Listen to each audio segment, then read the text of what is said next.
Hey everybody, it's been a while since it's been Monday stream, and as a result, it's been a while since it's been Stellaris time. But we have transcodes right away, so that's good news. Let me just get out of these other windows, and we can get started right away. So I'm not 100% better. Unfortunately, I'm still feeling quite sick, and I've really needed sleep. But when I don't know, like when I'm in bed, I tend to wake up a lot earlier than I need to. I've not been sleeping too well, so I'm not feeling 100% in two senses. One, I'm feeling very tired and just like lack of sleep tired, and second, sorry, I just need a second to log in here.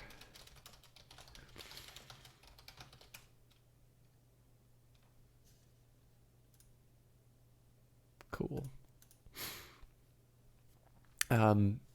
So in addition to feeling just very tired and a little lightheaded and, just the usual things that come from not getting enough sleep, and this has been a few days running, so I have a very significant sleep debt.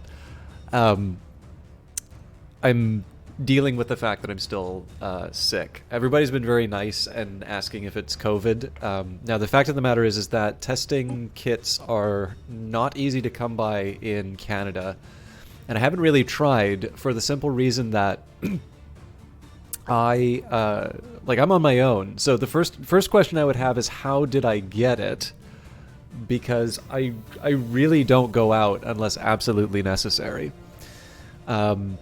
If I did have it, I would definitely have a set of symptoms that are quite different from COVID. Obviously, I'm coughing. I think you saw me from the last couple of episodes of that. And then, as from a practical standpoint, like, not only am I not going out for myself, but I'm not kind of planning on going out for the next little while, particularly because I'm sick, especially just because the guidelines don't want you going around places if you're exhibiting the symptoms. So even though I think it's very likely it's something else, it's just one of these cases where the fact that it's so difficult to get tests in Canada right now, I really don't want to, at least that's my understanding, I really don't want to deny someone a test to sort of find out for myself, to verify that it isn't.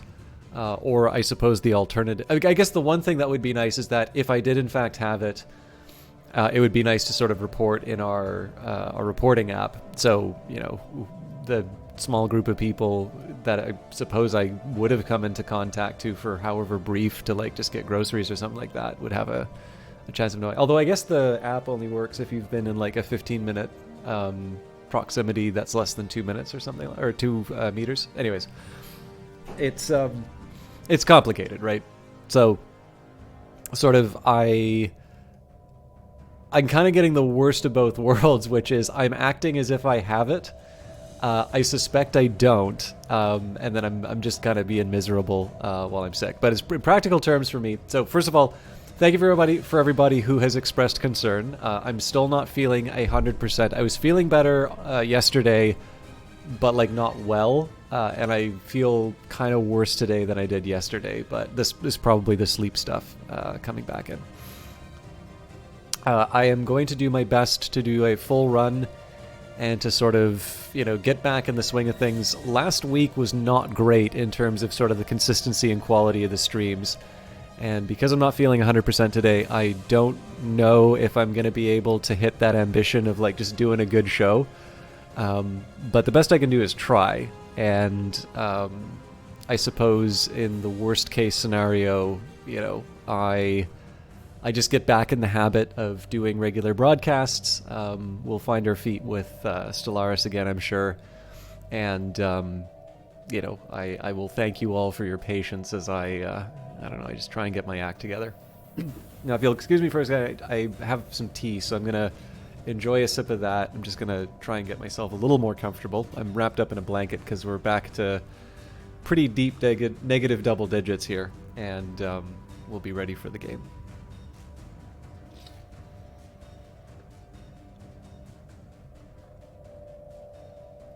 It's debatable if I should be having tea at this hour, but one, it warms me up, and number two, it will probably make me a little sharper. So, okay, first question. What's the deal with our intel? We're losing it.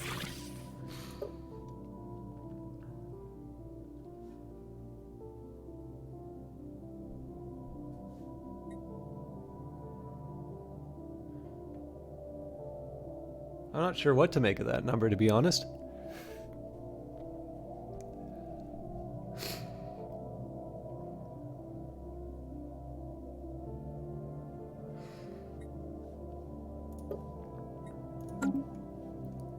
So who do we have? Right, okay.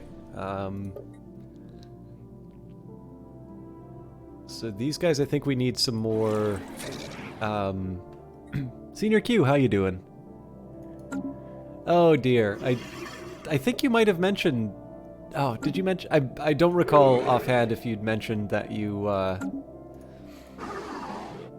had it, but I'm sorry you did. I'm glad you're back and presumably feeling better. I'm trying to figure out what my next step is, to be honest.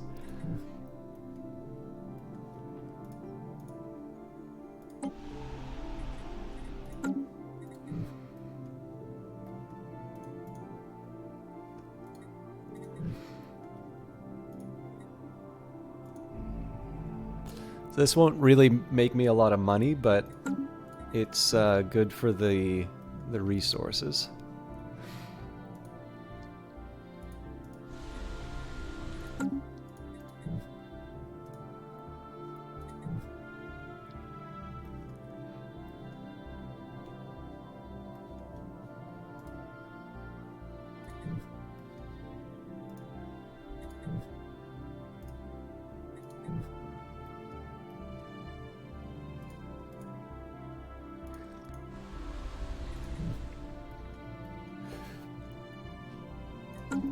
I don't believe we can set up corporate... I don't believe we can set up offices for hive minds.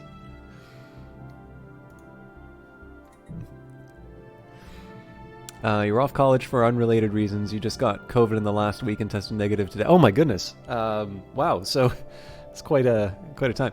What did you miss? You haven't been on Twitch in a long time. Well, I've missed the last couple of Mondays just because of various holidays. So if you've been specifically looking for Stellaris, you haven't missed as much. Although I can't remember if you saw what the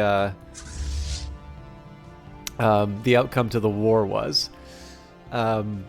I'm kind of prepping for what the next war is going to be, but I'm actually feeling like unwell and a little lightheaded just in terms of a lack of sleep. So I'm going to need a little bit of time to get myself sort of back on track as far as the game for myself is concerned. But if you're curious about Twitch in general, we've been going through Darkest Dungeon. We've actually been making pretty good progress there. I'm well into material that I've never seen before in the game. And on the Wednesday broadcasts, we've been continuing with Phantom Brigade and Industries of Titan, which continue to get monthly updates and are absolutely wonderful. Oh, on that note, actually, it's not a bad time for me to mention that I am playing a copy of Stellaris as well as the various DLC, with the exception of Necroids, the new Aquatics, and I feel like there's another one now. Anyways, I don't have Necroids and the Aquatics, at least, but all of the sort of the story packs and expansions I've got copies of. These were given to me from Paradox for promotional purposes, so thank you for that, but do keep in mind that I like speaking highly of this game. And if you are making a buying decision, you should know that I've been given copies specifically for promotional purposes. And the ones that I did buy, I believe, are plantoids and humanoids.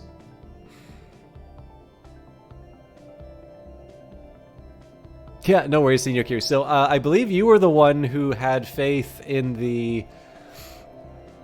I believe you were the one that had the faith in terms of our ability to actually fight the war out to to a standstill.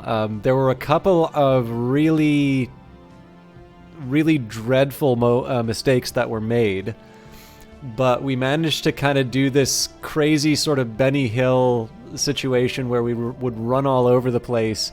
Essentially, I think we were running circles around in the Sidar system, keeping them from being able to hit our ships. And before they were able to force sort of a capitulation on us, we wound up so their attrition went up to 100%. We were able to force a status quo. So the drawback is, and I'm actually not crazy about this mechanic, is that when they do this, I think it's the expropriation casus belli. Anyways, the war that they were doing, effectively, it was to uproot my criminal enterprises. The status quo is they compensate you energy credit wise if you can status quo finish it. If you outright win, if you force your victory on them, you get to keep your corporate headquarters. If you status quo them, they pay you for the offices that they break down, which, I mean, for us, I think we were making like 1,000 a turn on one corporate office or something. Like it was a ridiculous amount of money. So the amount that we were compensated for was definitely nothing compared to the resources that we lost from that, which is why I wasn't crazy about that mechanic. And then if they can force the peace on you, if you capitulate, then basically you lose the offices, and they don't need to compensate you for it. So it wasn't like a clean win for us. But given the fact that our fleet was decimated, being able to drag that out to a status quo win was quite unexpected. So, like I said, you you definitely had a lot more faith in us than I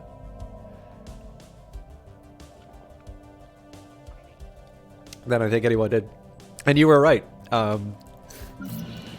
So, yeah, well, I mean, the status quo is kind of a victory for us in that one, given the fact that there was really no way that was gonna end in a victory. Like we said, the original sin was completely neglecting the fact that this thing does not prevent people from moving through the system. So the entire strategy was flawed from the very beginning, and it just happened to be that the AI didn't push the issue. And then, of course, I stupidly took a bad fight. So, at that point, it was just all gonna go to pieces. But, anyways, no point in going down that particularly painful memory. We got through it. So one of the most important things right now is to prep for the end of the peace period. So we have got 3 years before the truce is done. Now, the good news is, as far as I'm concerned, we are not. There's not necessarily an advantage to us forcing a war too soon. One thing that I do find kind of interesting is that right now, of the ships that we can see, there's a 4K sort of battle group. So as far as like the new fleets are concerned, we can take that on. But there's a reason why it's listed as superior, right? Like there's definitely something else going on here. So I want a clearer idea in terms of what they have ship-wise. That's going to be essentially our rebuilding our spy network is going to be the way that happens. A bigger one for us is going to be, when we can, reestablishing the corporate offices on the enemy worlds. And if it does come down, so we still have a bunch of claims on their space, but if it comes down to another war, essentially the plan is going to be that we head into Julau, we take it as soon as possible, and we just park ourselves here. We have a big enough. The idea is we have a big enough fleet to be able to hold this on our own, and when they inevitably come for the retaliation, the hope is that we've rebuilt this defensive platform enough to kind of give us a little bit of an edge. But if we rely on the Stellaris system, we're simply not going to, we're simply not going to be able to stop them from barreling through.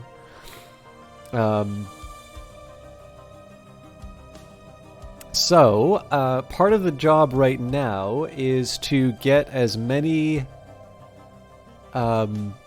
ships built as we possibly can, and I think I don't have my notebook with me, which is a little... Oh, actually, I have a notebook, so I'll be back in just a quick second.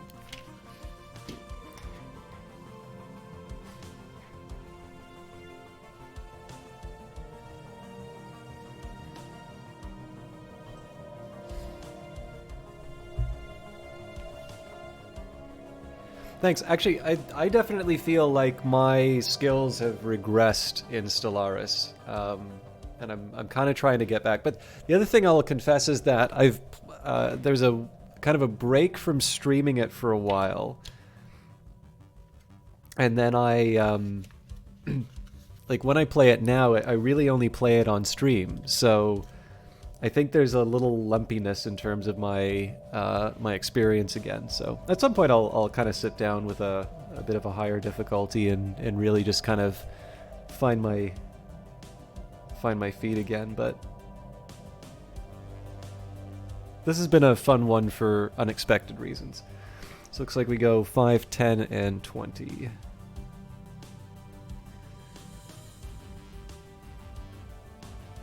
I'm just trying to get some numbers here.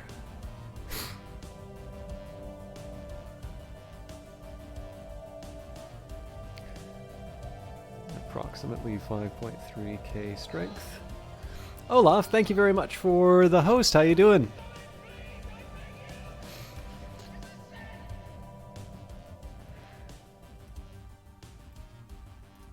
Have I seen you since the new year? I'm trying to remember, because I know my schedule was pretty lumpy last week. I'm sorry I didn't have a better start time for Darkest Dungeon for you on Friday. That was a really fun run. But this game is for X people. How you doing, Night Valian?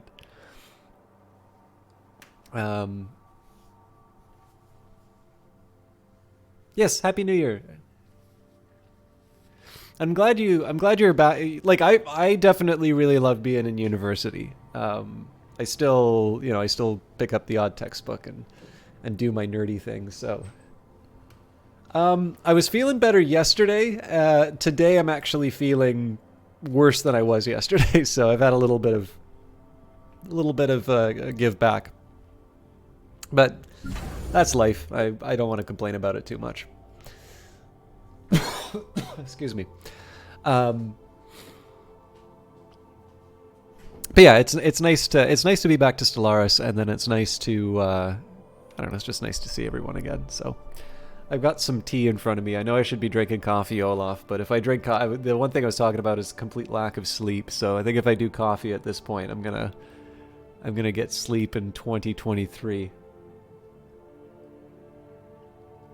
So I think, again, we've got 3 years before the big fight, so it's better that we get these cruisers built as soon as possible. I wasn't using them anyway. But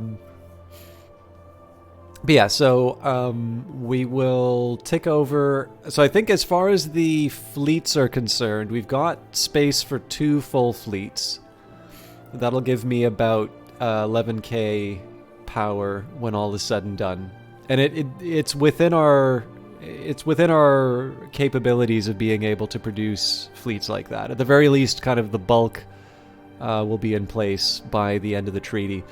What we're really going to focus on at the end of the treaty is just reestablishing our corporate offices, and that will also mean once I sort of stop going full speed ahead on the rebuilding the Navy side of things, I can really start doubling down on building out my bureaucratic capacity and pushing out my borders into other worlds. I believe there might be a slight edge for economic power. Yes. So my rival here might be able to outproduce me fleet-wise. So I do kind of need to pick an opportune time to strike.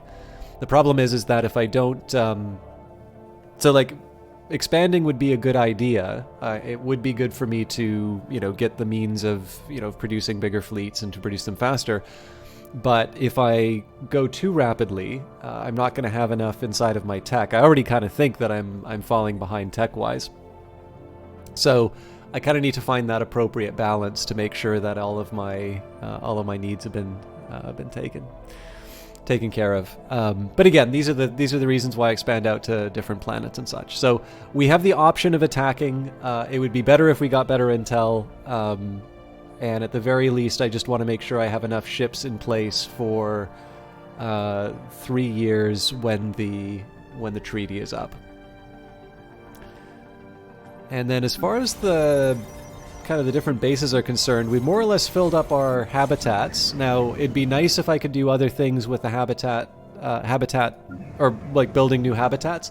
But right now the alloys are being dedicated towards a bigger fleet. So until I have that dealt with, I think it's better for me to just focus on getting our defenses in place, building what I can on sort of foreign worlds, and then for sort of the follow-up step, I can sort of focus on redirecting those resources into building out a bigger industrial base in the form of new habitats.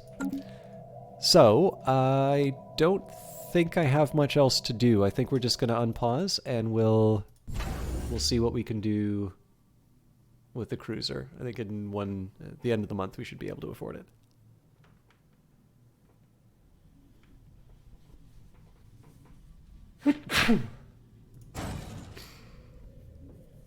Okay, so we know within the year we'll have the cruiser component down.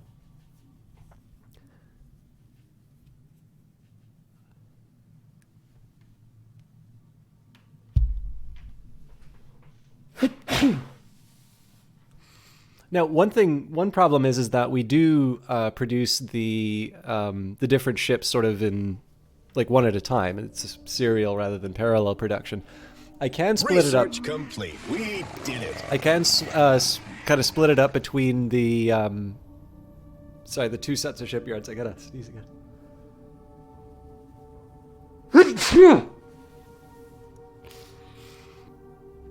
Actually, you know what? Sorry. I do need to work this out for myself. So we are about 102, so we're 342 days. 342 days away on the cruisers. We are we're still 3 years away from the end, so let me see here.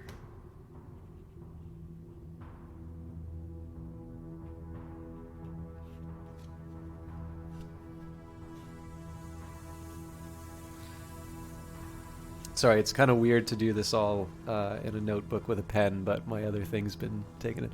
So, know the weapons and defenses the enemy's going to use? No, we don't actually have detail on their ships yet.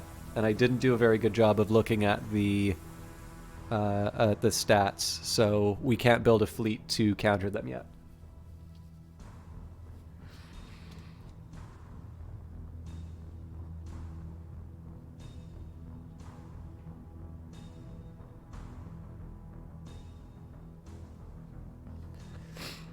Okay, so sorry, so it'd be 342 for the two cruisers. So, if it's 120 for a destroyer, right? Yeah, so...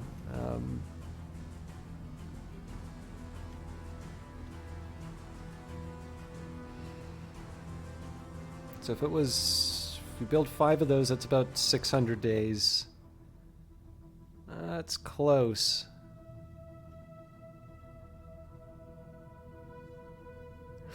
Seven is closer, though. Okay, so basically we can get 7 out of the 10 destroyers.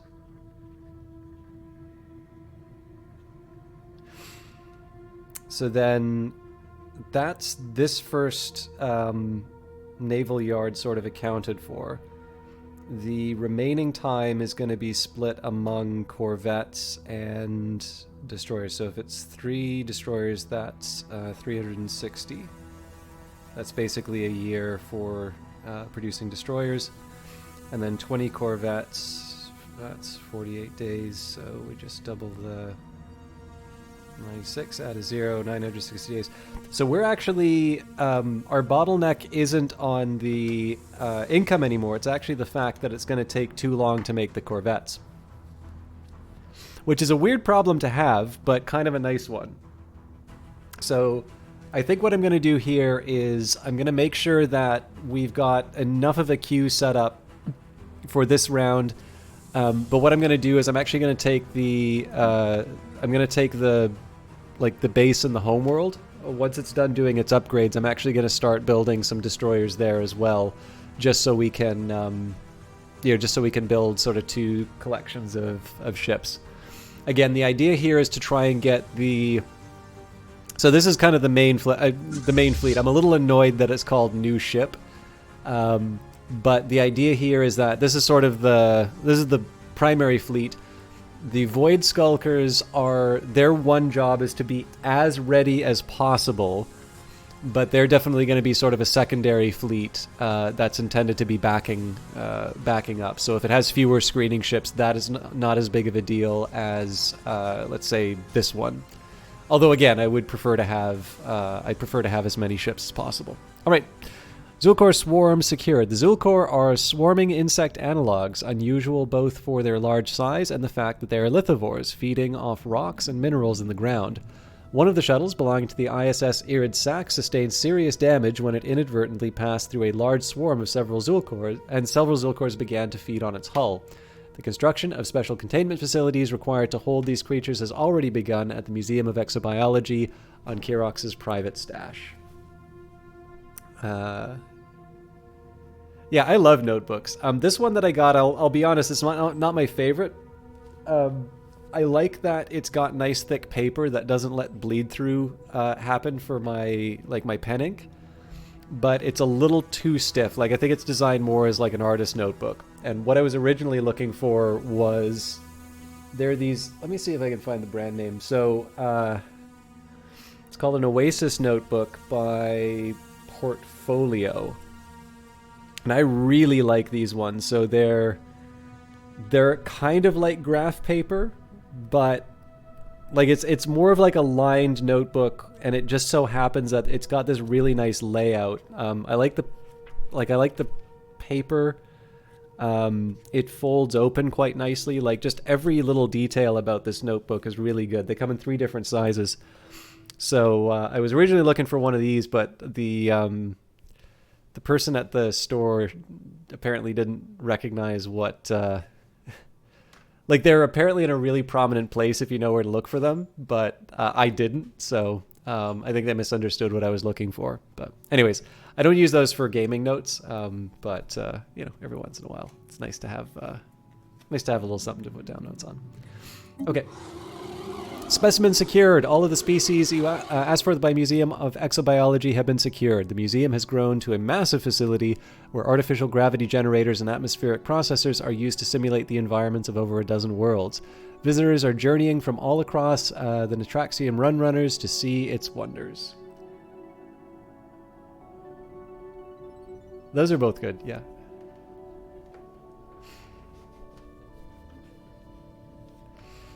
I used to have some good notebooks just, again, sort of for the college notes and that. But the problem is I started in a lot of them, and once my course was done, there were no longer any natural breaks. So it feels a little weird to start the notes because it's hard to, find the right page again. But I'll find a way to fill the rest of them. Okay, tradition time. So really only one more thing to do. Mercantile, we've got the last level. Apparently this thing is ridiculously OP. So, commercial enterprise. No halfway good business opportunity escapes the notice of our entrepreneurial classes. Now, this isn't too useful to us because we aren't going to be building commercial zones. Although maybe we have trade districts. Before we go further on that, let me just...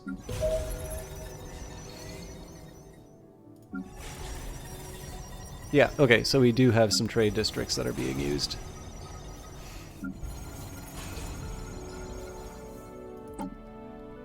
And then having filled out the mercantile path. Adopting all mercantile traditions will grant you the following effects. 10% trade value, and then an additional ascension perk. So, I guess I should pick... I mean, if I wanted to go nuts, we could do Become the Crisis again. But it's a little early for that. And I don't think we have the... power to sustain... sustain that kind of action yet.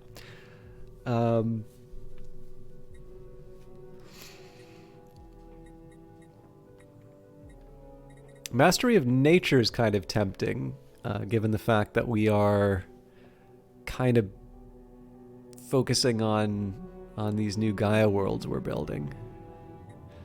Voidborn, I don't know. I don't think it works for us.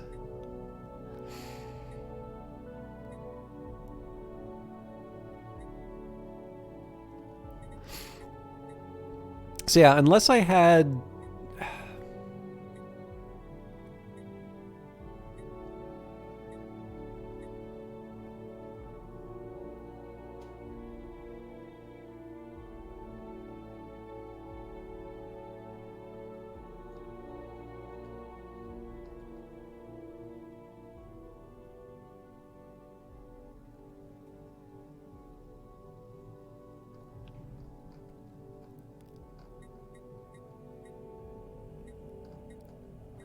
Yeah, honestly, I think the one that works best for us here is Mastery of Nature. We've already got technological ascendancy in one vision, so no point in complicating it. I'm a little curious as to whether or not this number's actually going down. Detected. So 197.87, let's compare that over time. Alright, B9Q38 is home to a number of exquisite impact craters. However, something breaks the visual uniformity in one of the larger craters. So as always, we research the anomalies we run into.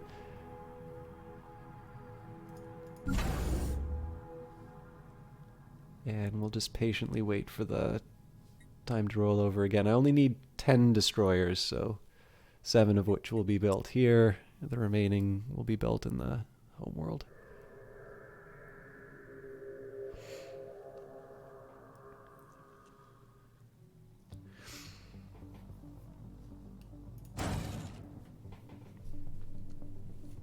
I mean, I suppose I can do them in any order, but...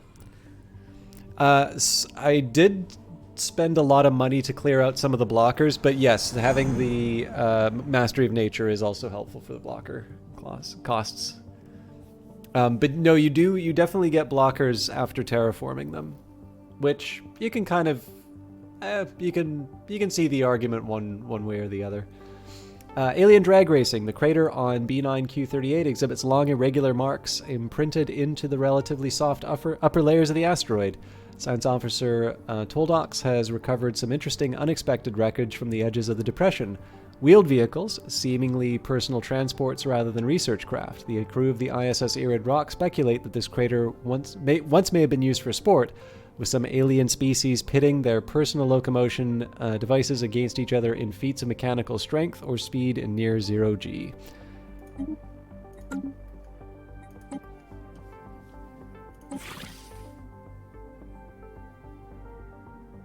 Yes, I mean, the numbers are going up. I'm not sure why it's suggesting that my intel is falling here. Planetary exploitation. Oh, I think I get complete. it. I think it's because of the difference between these two, because we acquired a new asset. I think that's what they're talking about. This tech had better generate some revenue. One of the streamers that I occasionally host, Brian on the Rocks, he's the Respawn guy, really likes this anime called Yellow Line, I think? Or no, Red Line. Yellow Line is the starting race. Anyways, it's not quite zero-G racing, but it's pretty close. It was neat. I'm not much of an anime connoisseur, so I can't really tell you what's good and what isn't, but I was definitely... I enjoyed watching the show, and I think I can see why he likes it.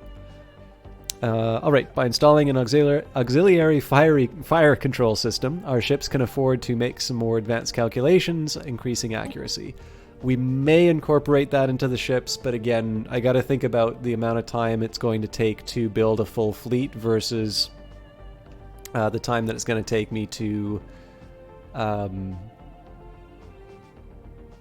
like, upgrade and get everything where it needs to be. So.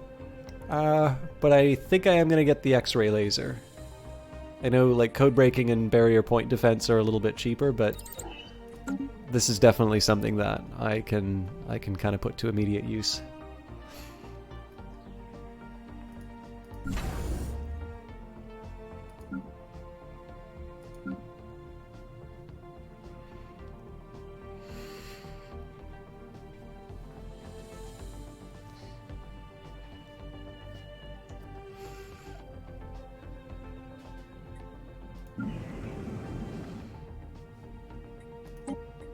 Prospect analyzed.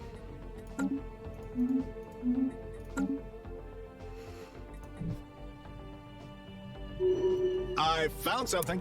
Our survey has uncovered something that can only be described by the science team as mystical. We would need to investigate the phenomena in more detail to unshroud this mystery.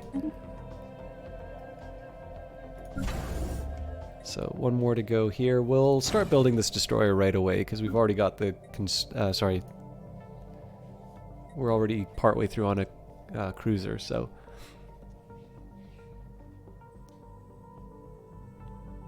That's really good to hear, Senior Q. Actually, there is one bit of good news, and like money stuff is always weird to talk about on stream, but I think some of you know that I have been relatively unhappy at work. And, all right, so this is good. This is good to know here, right? So they've got a total power of 8,000. My best fleet right now is 5.5k. So if I can get both of these up to top, sort of top abilities like top capacity, we'll be able to push them back. But it's clear that we're going to be at a disadvantage. What we need to do is kind of catch one of these out on their own and then zap them. Imagine the profit margins on this tech. All right, farming subsidies. Food processing. Improved food processing techniques will lead to better preservation methods and less spoilage. Actually, if you can just give me 1 second here, I need to step away from the keys for 1 more second, and then I should be able to go without interruptions. Sorry.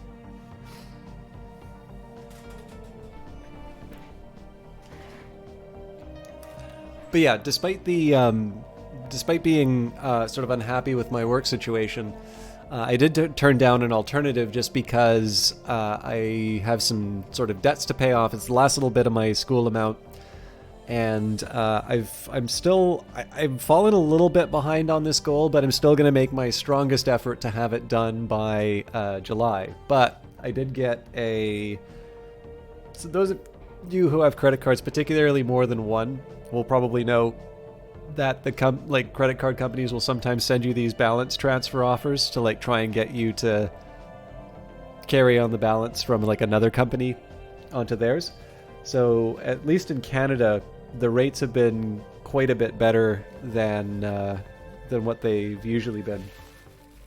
So usually I have to pay a fee now, but like basically the offer that they gave was 1% is a 1% fee for a 0% rate for 10 months, which works out to an interest rate about 1.2%. The only difference is you're kind of paying that right up front.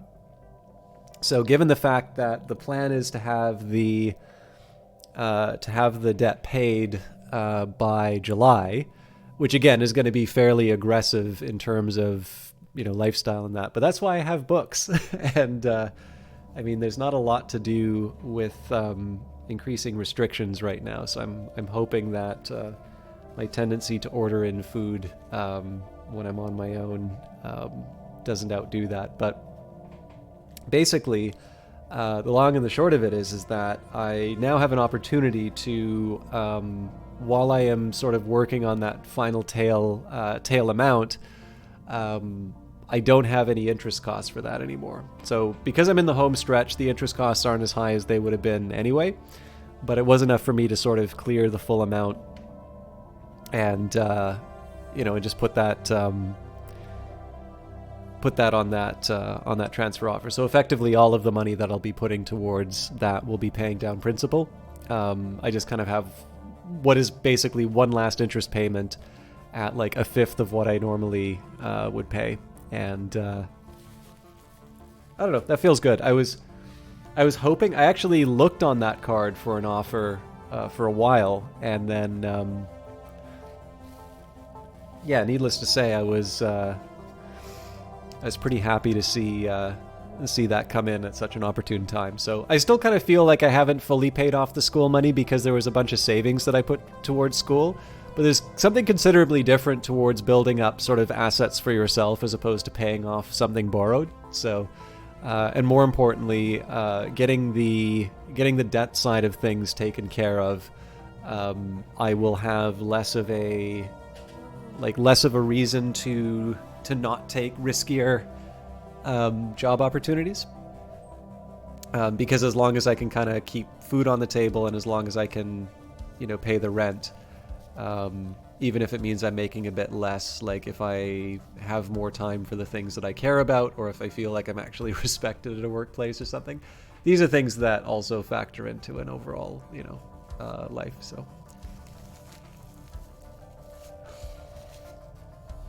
Anyways, we've got our food improvements, so I think I'm gonna be working on the tile blockers. It feels weird to do that because, ceramic metal infrastructure would be kind of nice, but getting rid of the tile blockers is kind of important now for these worlds. Excuse me.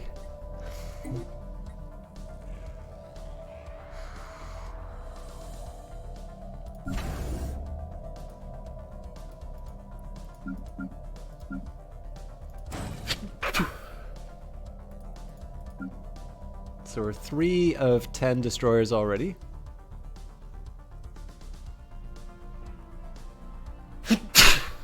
Sorry.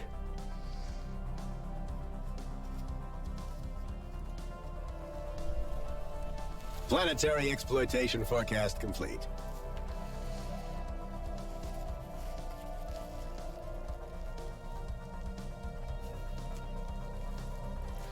I think what I'm going to do planetary exploitation forecast complete. Overall plan is going to be to build the fleet first and upgrade it after the fact. I kind of feel like having the ships in the first place is the better improvement.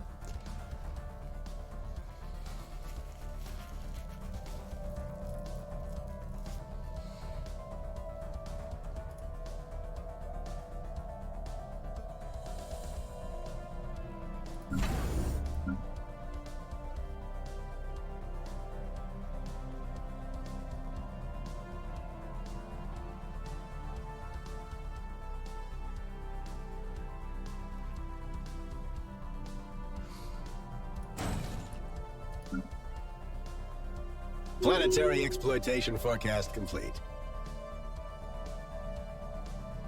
I need to find more alloys.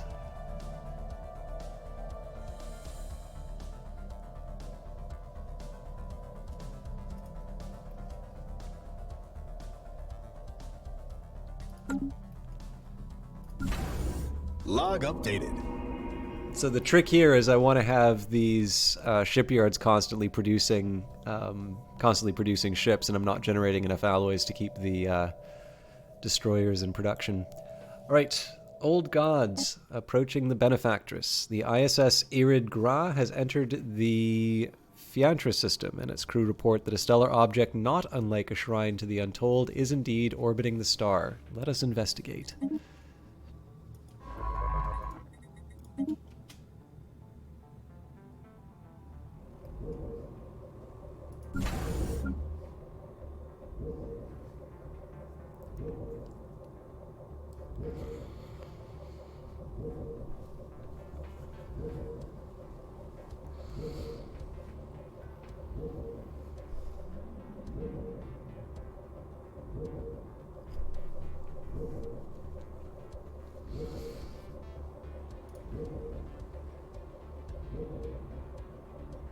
I think 480 is the lowest level.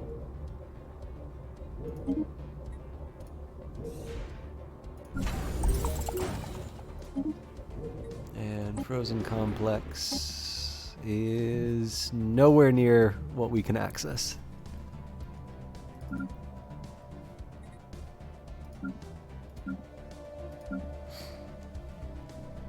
So we're looking at, we've got two,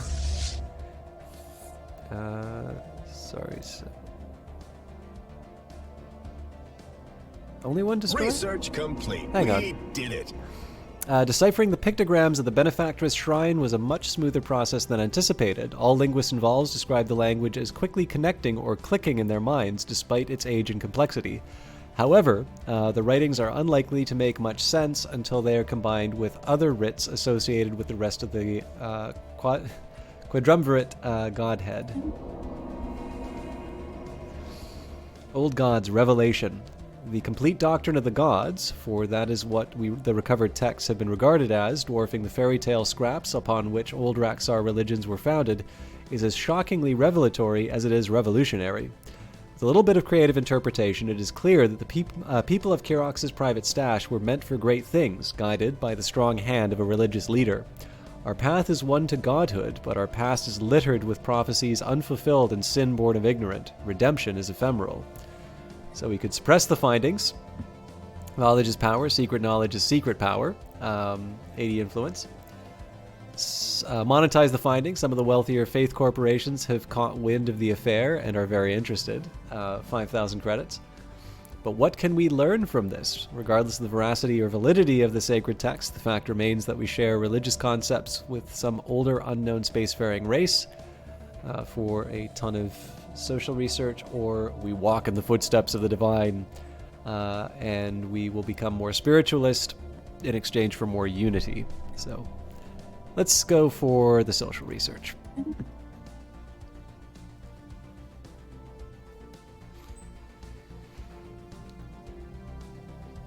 So slight dip in food, but I'm not too worried about that because we're going to grow into better production.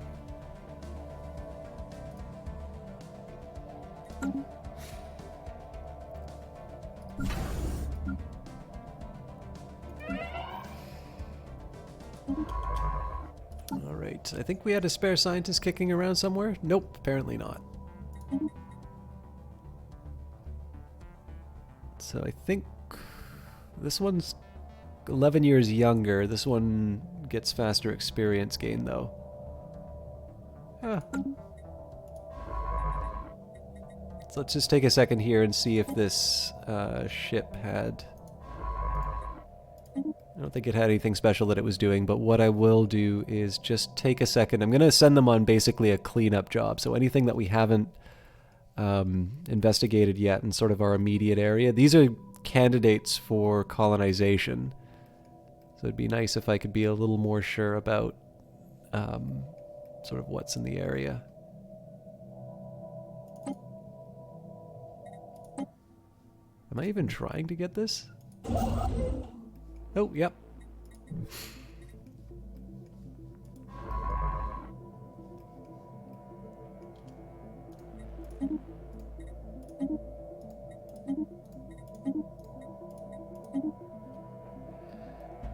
The other aliens we've mostly found through the galactic community, so we are definitely not a significant power. Everybody's relatively close.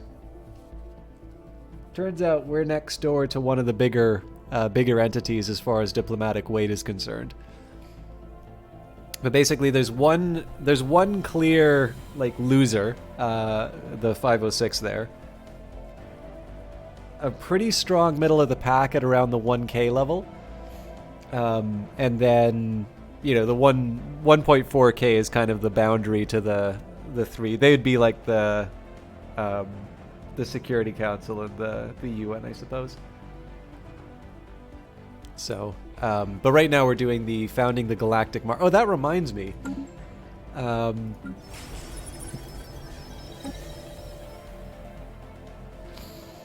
Right. So I got to make some decisions about whether or not I want to. So if I want to spend the unity or the influence to rebuild my sort of my drug empire, or if I want to use that influence to boost the nomination bid, I kind of feel like boosting the nomination bid, especially the fact that I've been buying so many alloys, is probably the better call here. I think there's a way to see the most likely candidate. I thought there was anyway. In any case, we'll do our best. I do think though it's probably not a bad idea for me to pursue the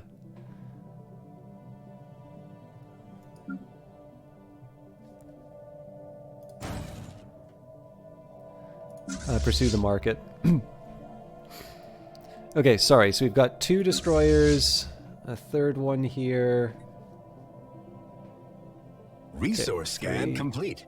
4, 5, 6. Planetary exploitation forecast complete. So 4 more.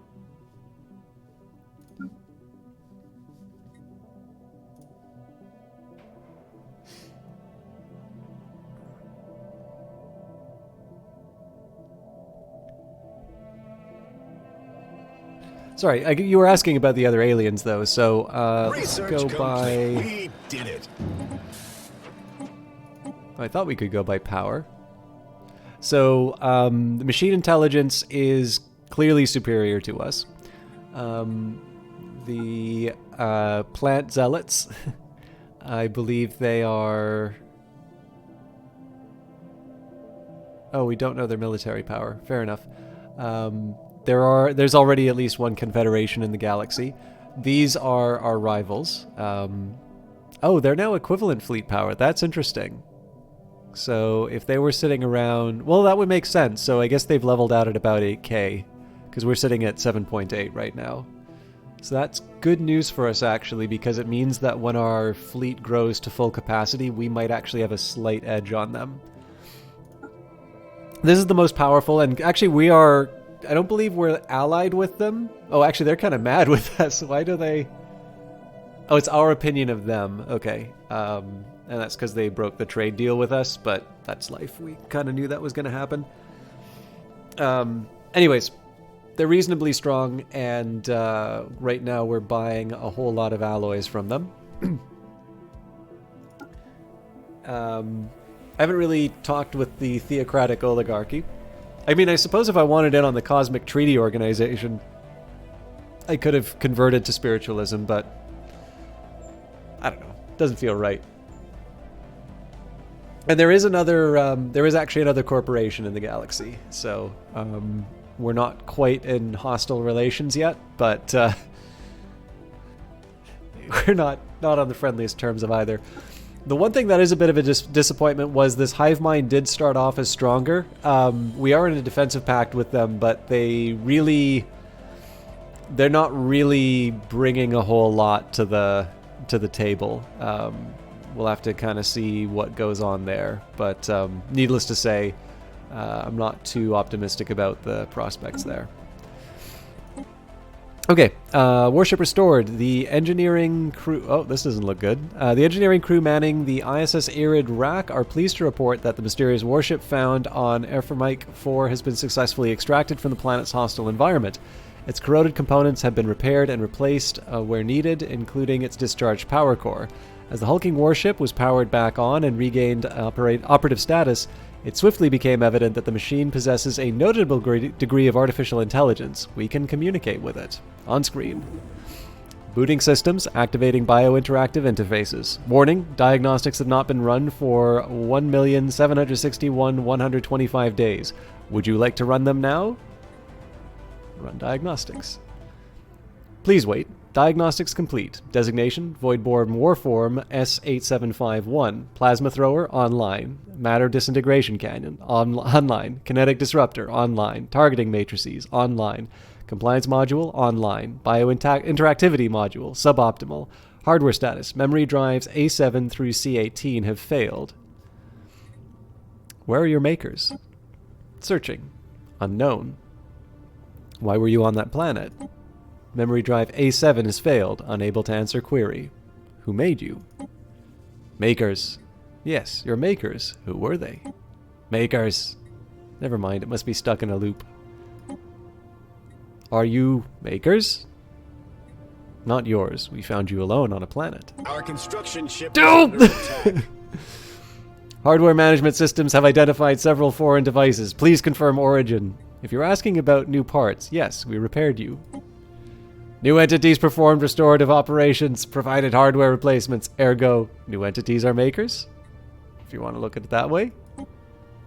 Unit S8751 was isolated from command units. Unit S8751 was unable to escape hazardous planetary environment. On day 1,761,125, Unit S8751's reserve generators failed. Unit S8751 faced gradual molecular dissolution due to hostile surface solvents. Yet, Unit S8751 persists. New entities have performed reparations.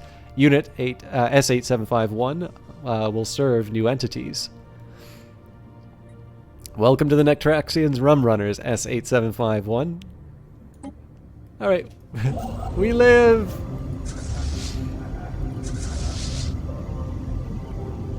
Isn't it cute?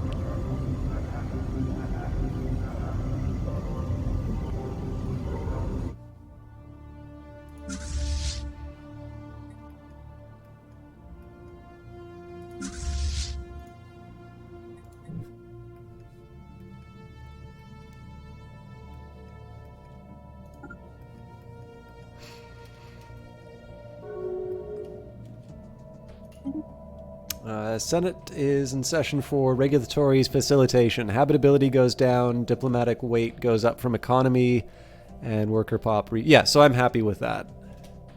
The tree.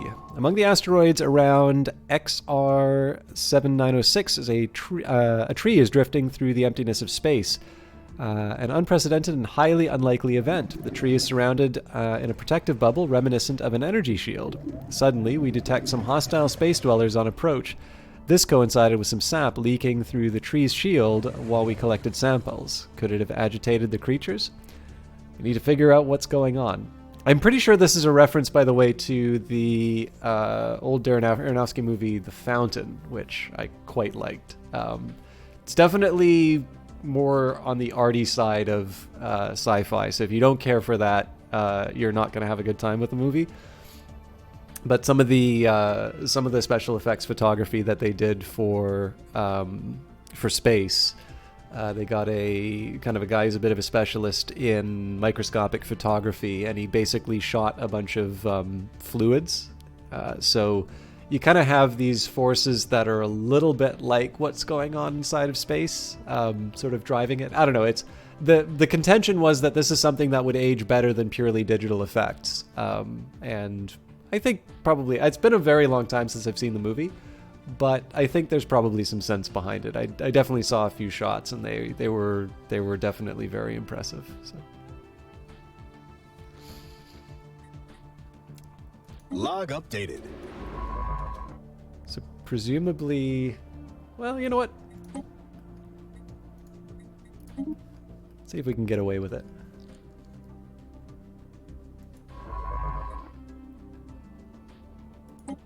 We've got to shake those hostiles.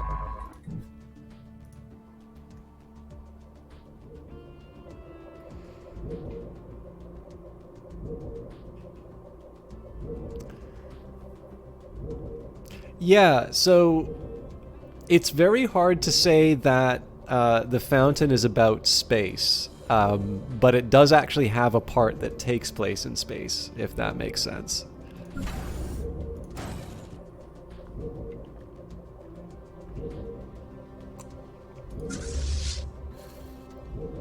We might as well move the two fleets together. So Research complete. We did it. Alright, special project completed. After rigorous research, we now understand why the tree's sap summoned those creatures. The tree is able to produce a highly nutritious substance which has machine-like abilities to repair organic tissue. The tree is the tree of life.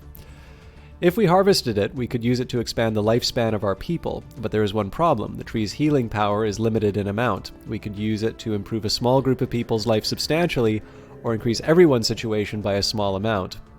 So we could give it to leaders to extend their lifespan by 15 years. We could give it to the people, and we would improve kind of overall happiness by 5%, or we could let the tree drift along for a small improvement to influence. I think... What's my happiness looking like?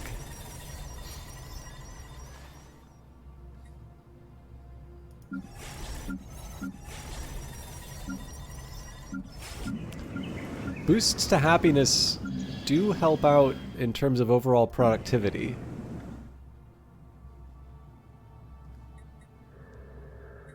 You know, I am going to give it to the people.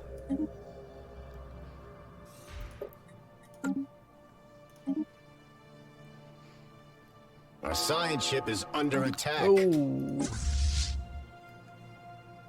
I should have paid closer attention. We're probably going to lose it, but let's try and... Okay, cool. We made it.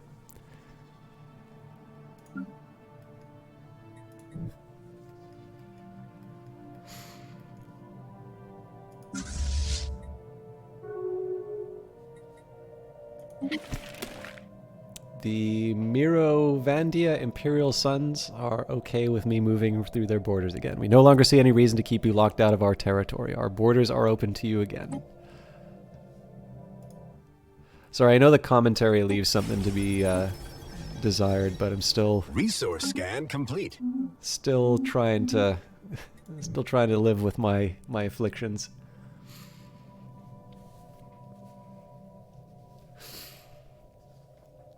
Okay. Getting close to a point where we can buy another batch of alloys. Again, we could go nuts. We definitely have the money to go nuts in terms of the purchases for alloys, but the trick here is that because we're getting close to the point where we might be going to war. What's going on here? They're still after me. Given the fact that we're still at the point where sort of we're anticipating a war really at any time, what I want to do here is keep the costs of alloys low. And if we need to dump a whole bunch into production right away, we have that option when the war arrives. And then if the war doesn't arrive, we can use those alloys for something else. Or, you know, again, we just kept some powder dry. The one thing I don't want to have is have my energy reserves be depleted and then fire a whole bunch into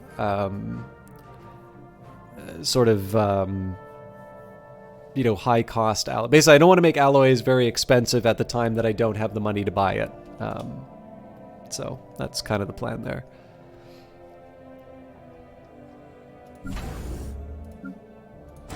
But then I wind up in these situations where I sit idle. We've got incoming transmission. Less than a year before. Oh, they want to establish an embassy. Cool. We aim to establish an embassy on Kirox's private stash for the future betterment of Merovandian the boys' diplomacy.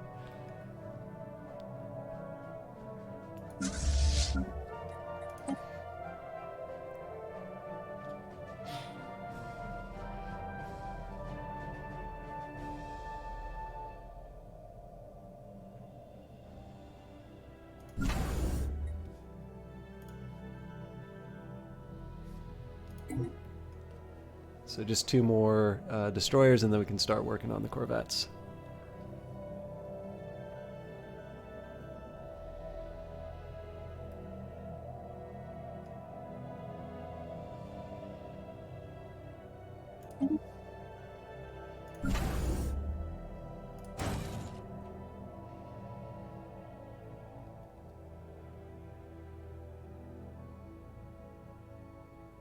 The .10 wasn't going to make that huge of a difference, so...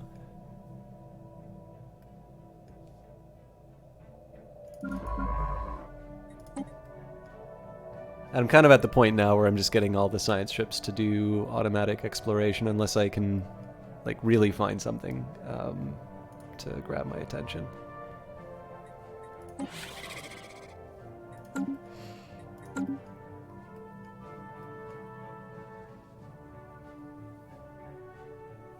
So in a year, we'll have enough to increase our bid for the galactic...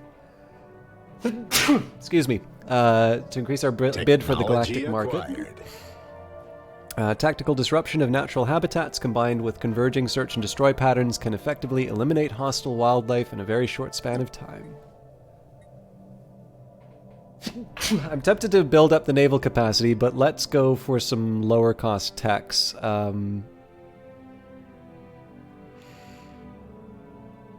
Living state, I think, makes sense here. Excuse me. Evading hostiles. Uh-oh.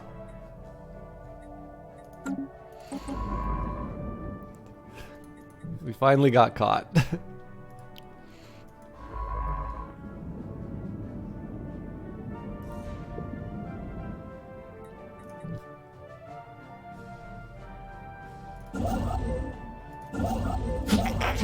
Now we gotta get this one back home.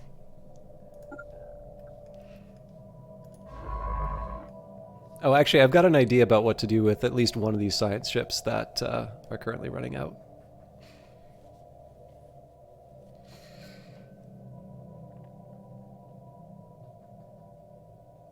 Resource scan complete.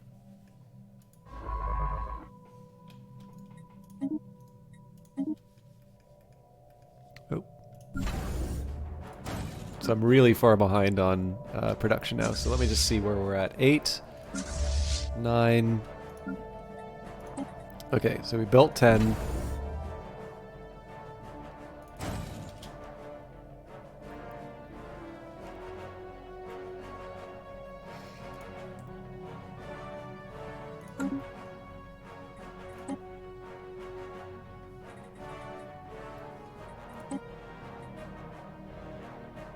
Prospect analyzed. I'm still not sure how I feel about cooperative research channels. It's good for me to get the tech, but the increased starbase upkeep is maybe not so good.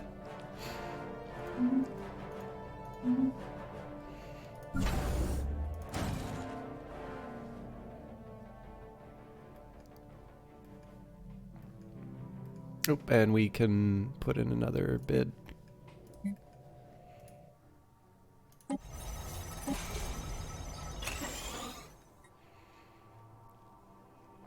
Boom! I found something! Some kind of unknown structures are floating in the gas giant's upper atmosphere. They appear to be using aerostatic lift to remain buoyant. So we'll research that. And I don't know how long I've had this unemployment, but we should probably get rid of that. So we're going to put them on Castor Prime, I think.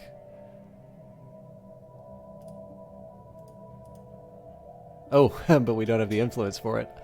I had no idea that that had an influence cost. Wow, I've actually been wasting a lot of resources doing that then.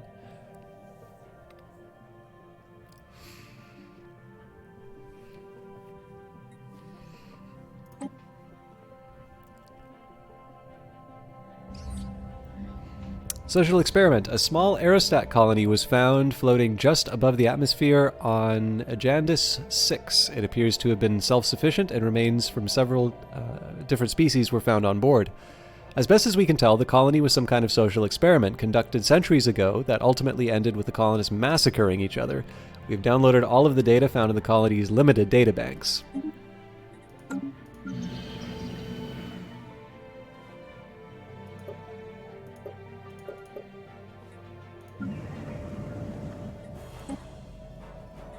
So we can definitely afford to clear the blocker now.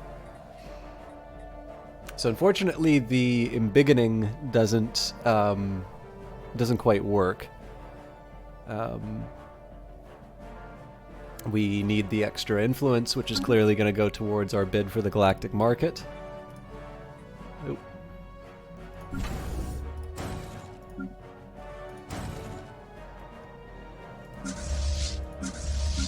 Planetary exploitation forecast complete. Well, this is surprising. Normally we should have enough... Oh, that's right, because we've been focusing on industry. Complete.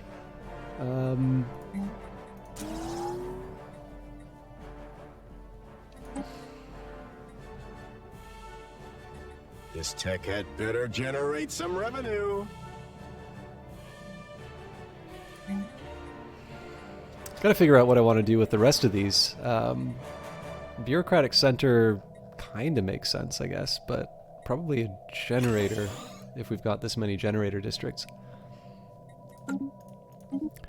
Alright, advanced railgun. So this will be good for future ships, but again, we want to build up the fleet to maximum capacity before we worry about upgrading the rest of it. A new version of the venerable railgun with sturdier rails and an enhanced power supply. These weapons are even more powerful and accurate than their predecessors. Okay, so the Star Fortress is an incredibly tempting choice.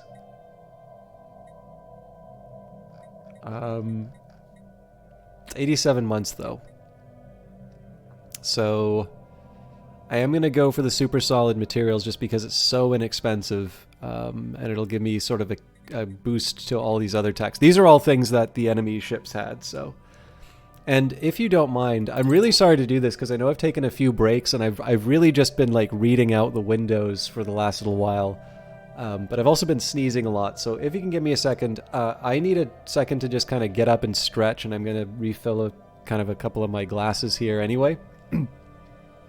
But I'm actually going to take a second here to just kind of get all that done now. I'm going to take a very brief break, and then hopefully I'll be able to sort of focus for the rest of the show on Stellaris. Again, I'm hoping this isn't a sign of things to come, but I am... I don't know. I gotta get myself sorted out. It's a struggle, but I really didn't want to miss another Stellaris night. So, anyways, I'll be back in a little bit. Sorry to do this, and we'll catch you in a second.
All right, I'm really sorry about that. I kind of just wanted to sneeze my brains out, but it doesn't seem to have quite quite done the trick. It just makes me want to sneeze more.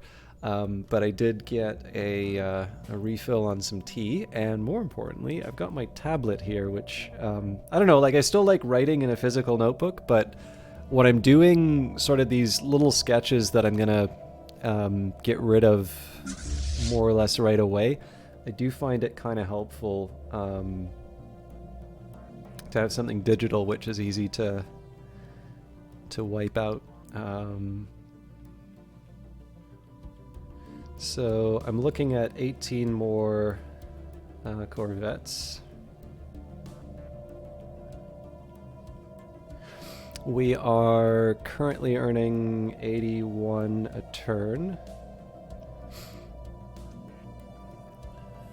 Which reminds me, I should prioritize the actual location that we want. So if we do 81 a turn at a cost of 151, it's basically one every 2 months. But of course it takes less than... So the bottleneck is really our acquisition of... the bottleneck's the acquisition of alloys. So with that in mind, we've got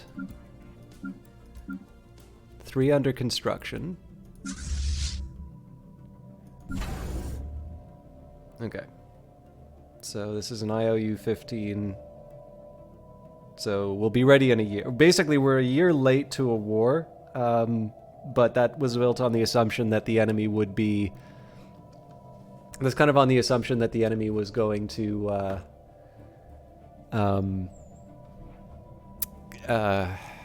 like the assumption was that the enemy would feel like they could go to war with us right away, and given the fact that they're now equivalent on everything, including economic power, the likelihood that they're going to go to war with us is quite remote. This is like, it's kind of the pufferfish plan, right? Even if they were in a position to potentially roll over us, we're making it look very costly to try and take us over. So the plan will still be, like, we spent a bunch of influence to put a claim on these worlds. I really want these worlds for myself at some point, but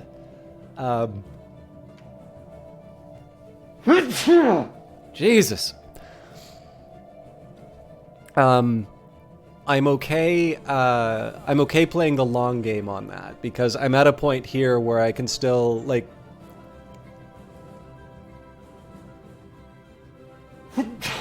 based on what I know of the enemy, their fleet strength is about 8K. We're going to be building up our intelligence capabilities to a fairly high degree, so we're going to have a much closer idea about what their capabilities are. So essentially, everything says to me that waiting for this war is to my advantage.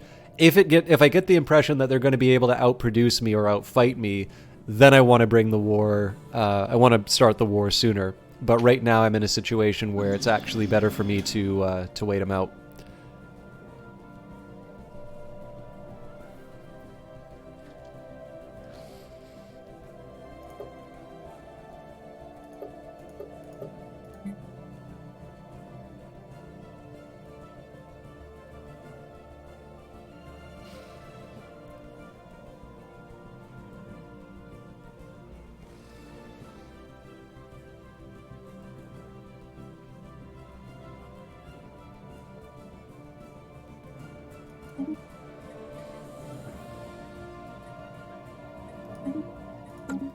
I mean, it's a rival megacorp. I can't be too sad about that war getting declared.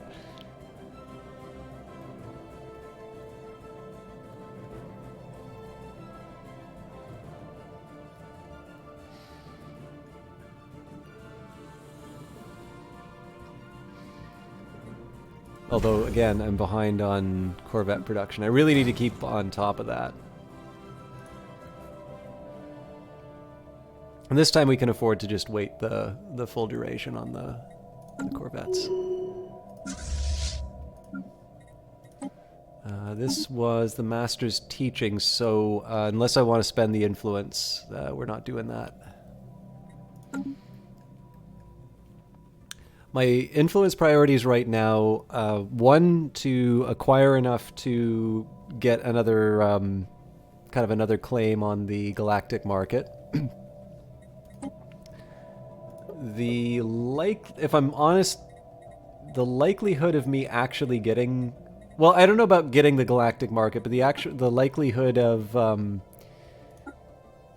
me having, actually, let me just see here.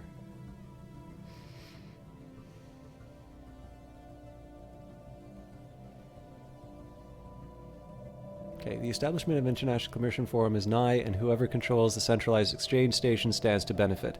Should we desire to compete for the title of market host, we will have a few years to use decisions to nominate one of our worlds. Those hostiles. Okay, let me just take a quick second here and see if there's anything else that the wiki says about the galactic market. I mean, I've already committed to my home world, but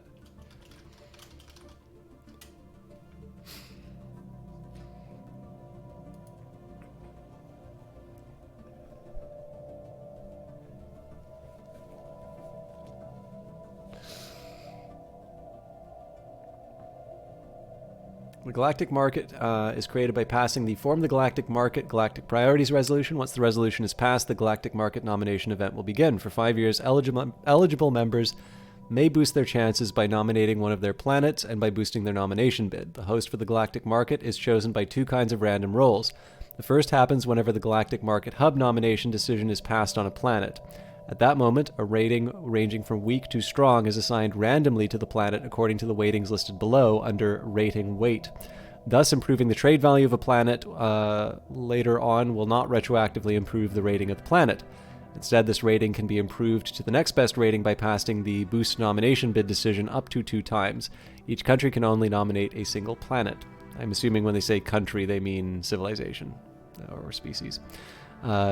Once 5 years have passed, the second kind of random roll happens, determining the country to host the galactic market.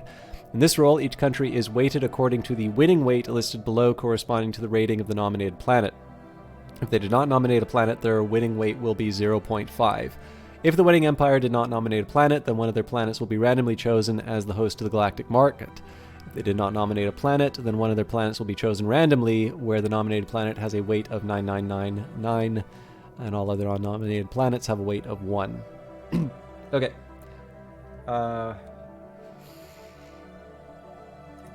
So we've already done the nomination. Was this the right call? So trade value of a 43 compared to... Oh my god, there's so many better options here. Oh, I've already messed this up. Okay. So yeah, trade value below 50.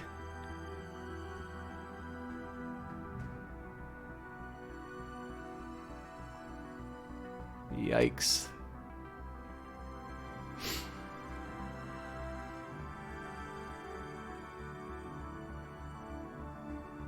I guess we have the corporate authority, but...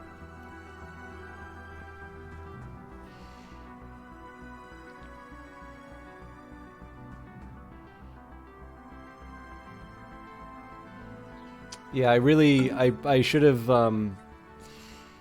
thought it through as far as the well, yeah.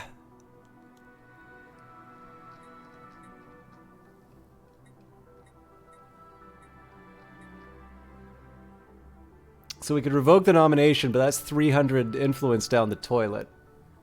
So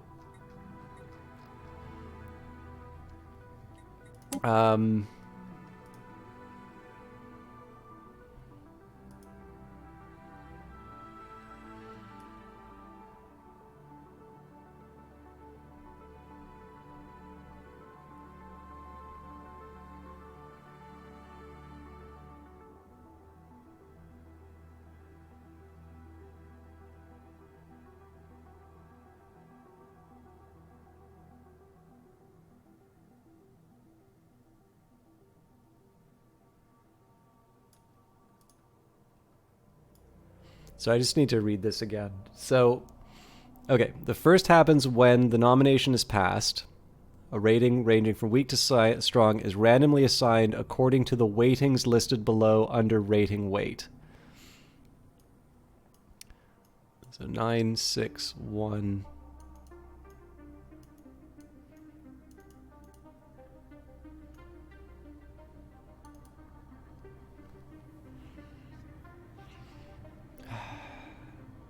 I'm just trying to figure out exactly how these multipliers work.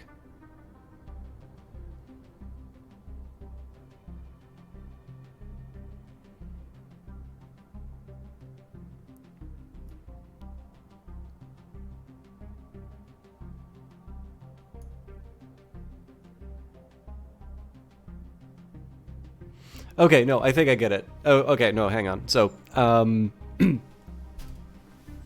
the fact that we are a corporate authority greatly... Okay, yeah, so I get it now. We're not a Gestalt consciousness.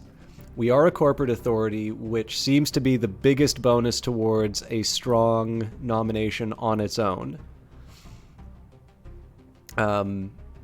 Okay, yeah, so I get it now. We have a better chance.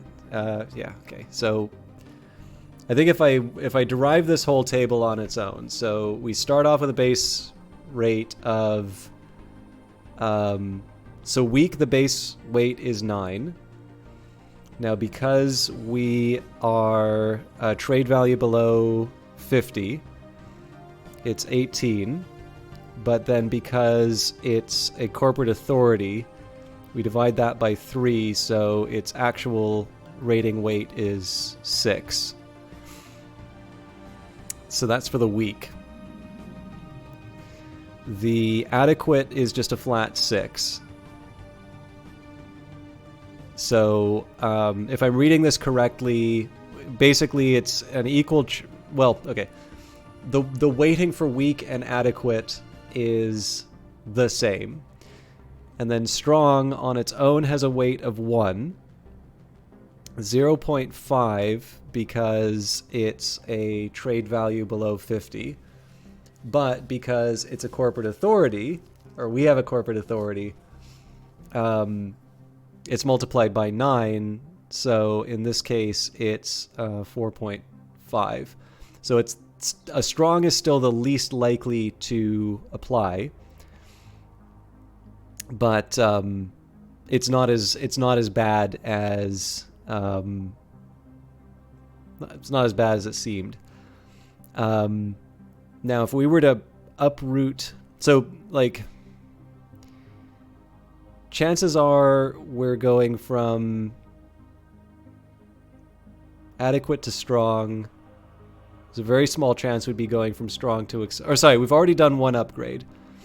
So I guess the one thing we know is we're at least adequate now.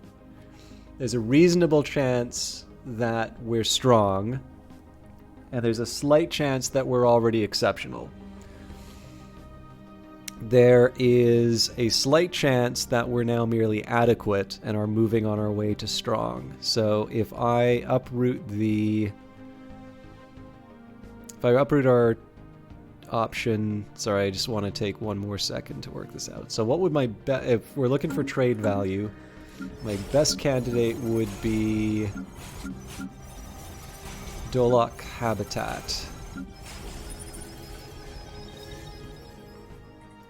So based on this calculation, Dolok Habitat would have... divide by 3 because the trade value is above 100, and then divide by 3 again. So Dolok would be 1. 6 is always a base value. The trade was 105, so it's not above 120. But it is 9 for being a corporate authority. So...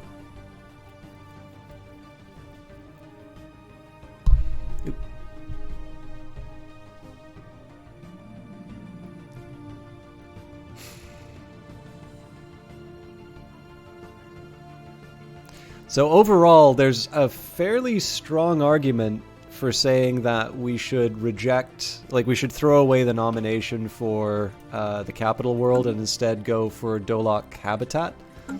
I'm not quite gonna do it yet. We'll see where we're sitting, but I will definitely remember that for next time. And that's a mechanic I definitely should have looked up when I first did it. Skinny Man Gamer, thank you very much for the resub. I'm sick, so I've been sucking today. I appreciate you throwing money at me. No refunds. Planetary exploitation forecast complete.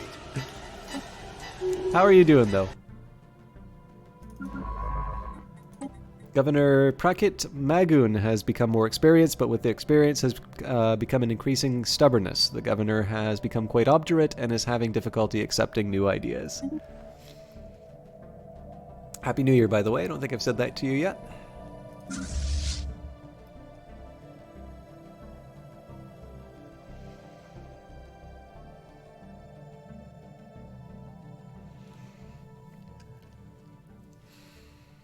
And they're taking a lot of territory.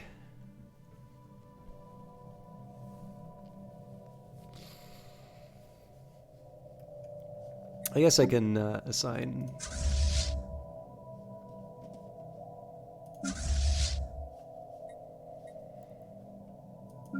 Planetary exploitation forecast complete.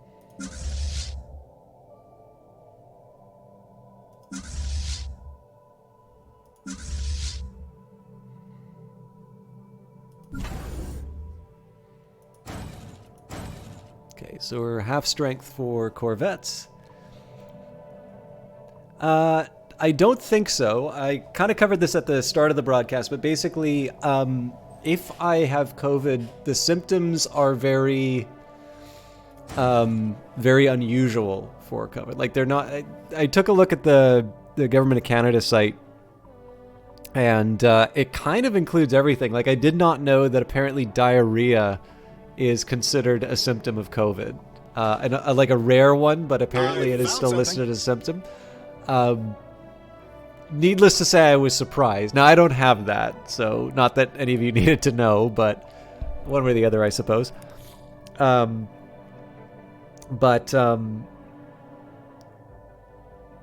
that's just it. I cannot rule out the possibility because the list of symptoms is so broad, at least from the Government of Canada, that it's... you know, anything is possible. But I really don't go out of the house that much. And when I do, it's usually out in the open air. I do still get groceries, but I try and keep, like, the time inside to a minimum. Like, if there's a lineup for a place, I don't go in. So the amount of time that I actually spend with other people is very, very small. And again, like if I do have it, it's very unusual. Like I don't have the sorts of symptoms that people normally talk about in terms of aches. Like I have mild aches because I've been doing Apple Fitness Plus a little bit more, and I've noticed for some reason they just want to constantly be doing a lot of very heavy leg exercises. So I am feeling those kinds of aches, but they're definitely localized towards places that have been getting too much attention. You know, the sleepiness, yes, but that is because I took a look at the amount of sleep that I've been getting, and it's averaged about 3 hours for the last few nights. Like, all of this stuff can be sort of explained by much more simple explanations. I don't know if sneezing's a symptom or not. I've been sneezing a lot, but you know how you can kind of tell, like, at least for me, like when you're being irritated by something, like you just kind of get that feeling in your nose. Like I have that right now, and I'm pretty sure it's the blanket I'm wrapping myself up in. So again, I'm sick, but I'm not. I would be surprised if it was COVID. Also, I apologize. Night Valen was here ages ago, and I didn't shout him out. He's... Oh. I don't know why it started defaulting to Nightbot again.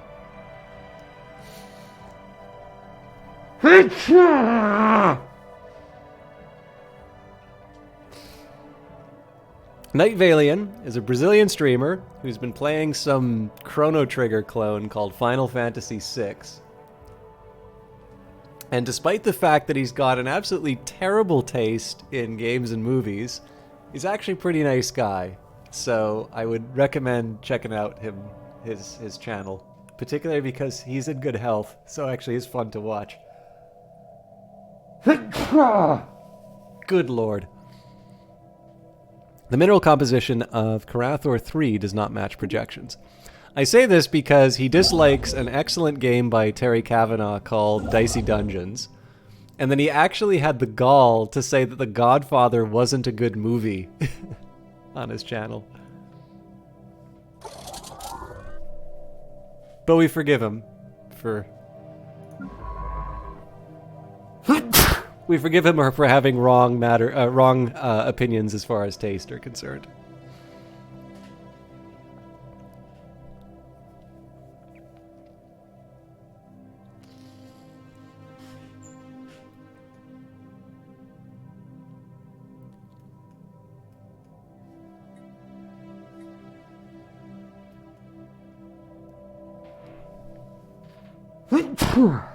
Sorry. Planetary exploitation forecast complete. Yeah, so like I said, once you get past the fact that he's just wrong on a bunch of stuff, it's a pretty fun channel to watch. I could have sworn there was something I was going to do with this science ship, but I genuinely don't remember anything. Like, I had a 2-minute memory span just because of the sneezing. God, sorry.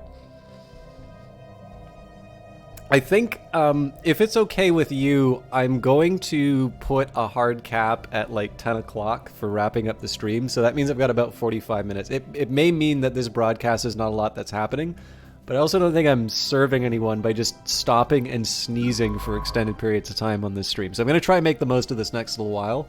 And knowing my tendencies, I'm probably going to go late anyway.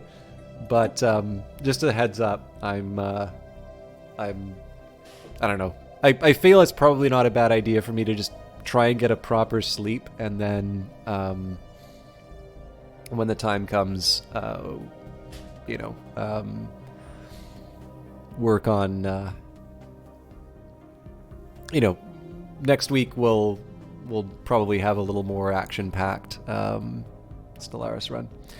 Thorough scans have revealed the cause of Carathor 3's odd metal composition. The planet is a crash site of a dozen massive spaceships, larger than anything we could have ever imagined. Their construction dates back several million years.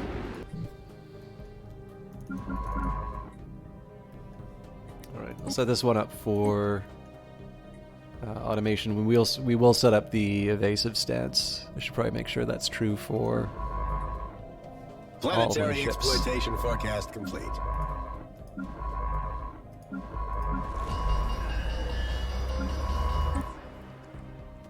Cool. Our marketing campaign on Kirox's private stash has borne fruit, and the market powers that be have seen fit to centralize much of their activity within the Natraxa Asaka system.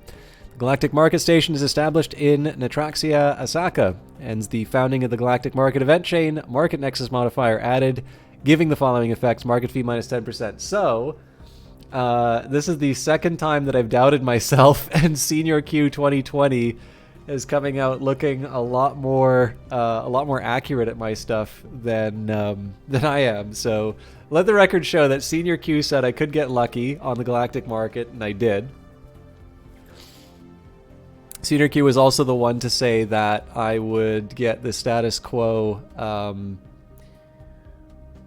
This is the thing, right? Like, I may dislike the backseating things, but when I'm wrong on this, the important thing is that if my motivation for backseating stuff is to try my own stuff on games and like make my own mistakes, one really important part of that is recognizing when you're wrong about stuff. And holy smokes, I don't know about, like, this is the best way to see this stuff is at work. but like I think everybody knows a coworker, and you know what? It's not even coworkers. It's normally bosses. When you run into like people who never want to admit that they were wrong about anything, and you know that you're in deep trouble if you have to do a project with them. So yes, one of the important things here is I will let the record show that Senior Q has got a shockingly good track record of saying, "Nah, you'll be fine," and I wind up eating crow on my my predictions of doom. So also, I have got a bunch of influence which I can now use to establish some nasty businesses on rival planets. I always thought you saw the galactic market in the system, though.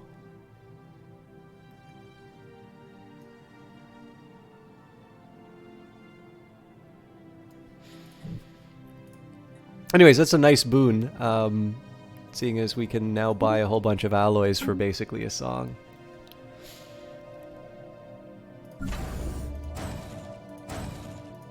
So, let's do some nasty business.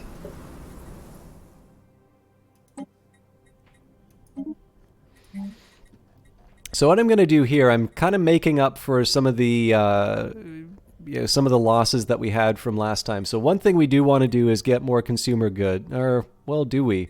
Because we can boost the crime even more if we skip the drugs.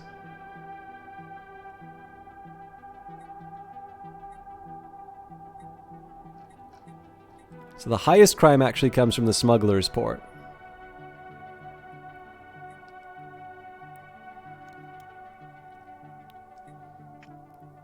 Nah, I think we'll do the drug lab and the research lab again. That's at least until our consumer goods are where they need to be. I think this is still the right call.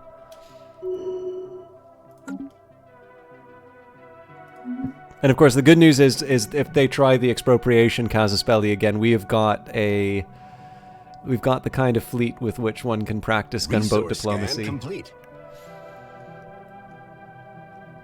Hey Olaf, what do you think of The Godfather?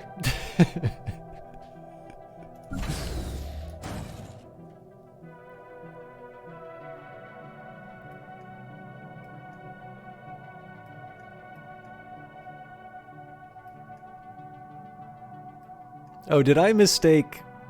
How much you want to bet that I mistook that caravan for one of the enemy fleets?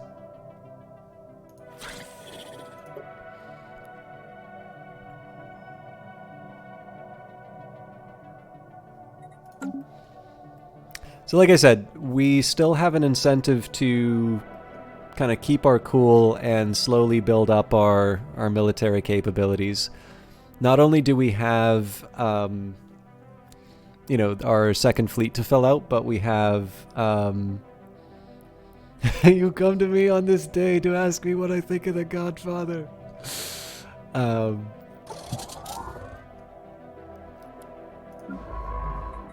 Oh, I know what I wanted to do. Could explore some wormholes.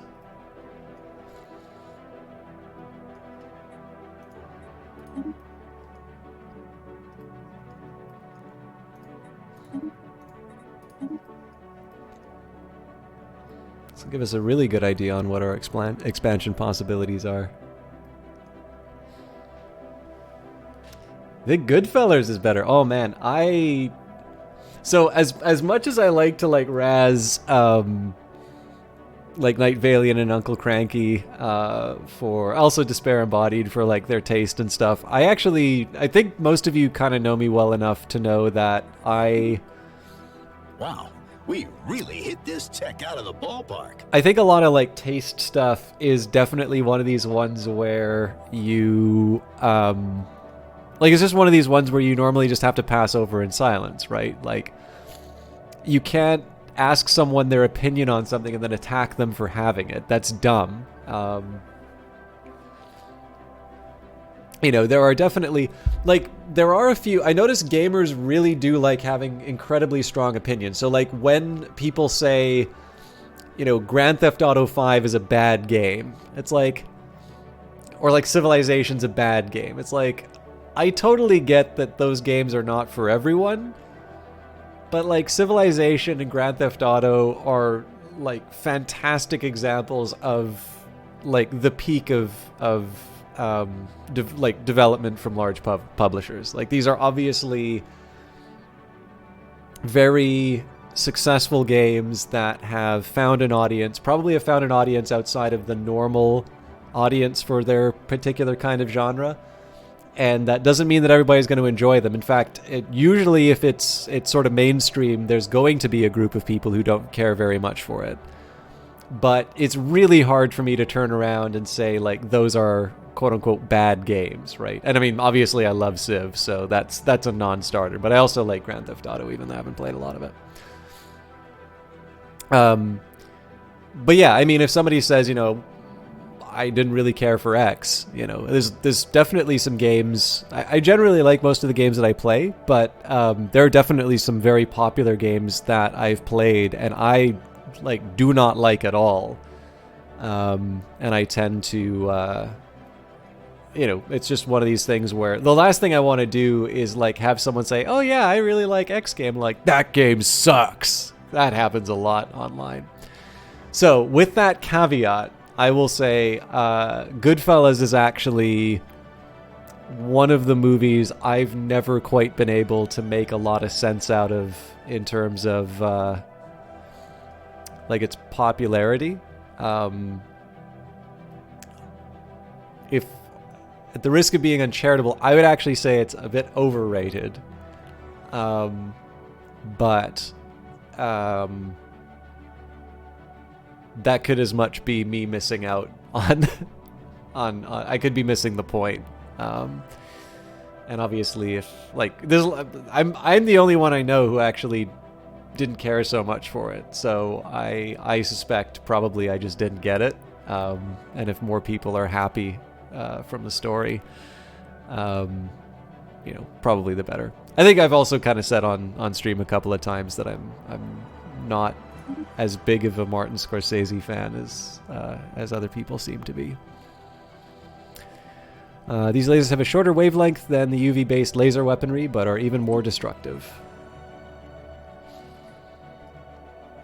So it's tempting to do the research complexes, but I think we'll go either for the research station output or the proton launch. No. What am I doing? Yeah, FTL inhibitors. Those things are so overdue.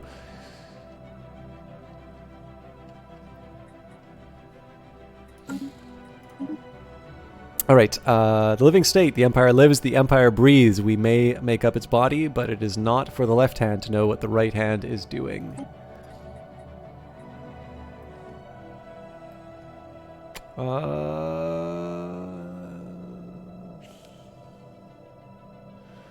I don't really want to use a slave army, but let's get this at least for the slave processing facility.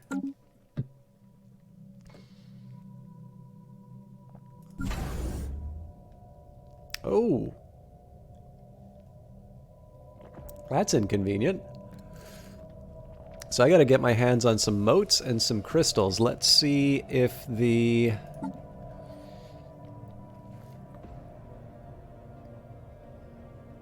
Actually, hang on.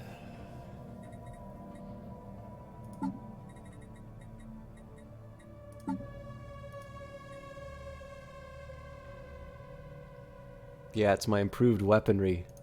Drat. So, I mean, I can buy it for sure, but let's see if we can get a trade.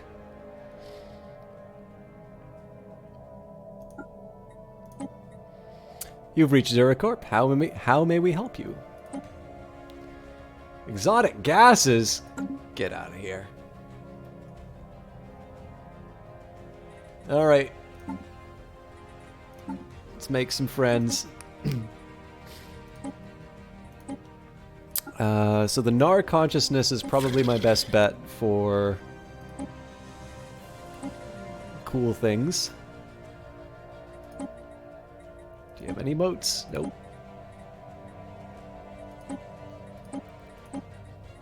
Crystals? Oh, they do have crystals.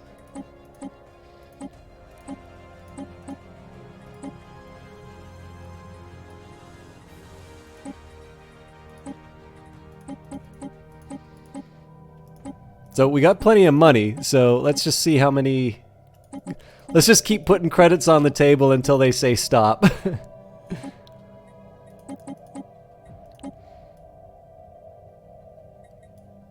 I mean, that's a lot.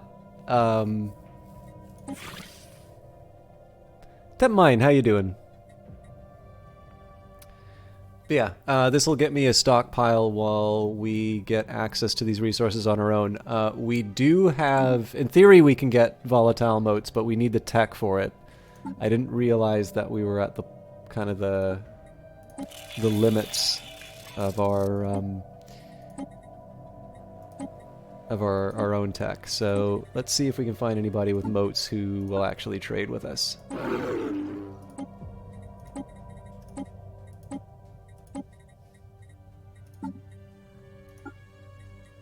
I suppose one nice thing is if nobody else has volatile motes, they're not going to be able to use them against us.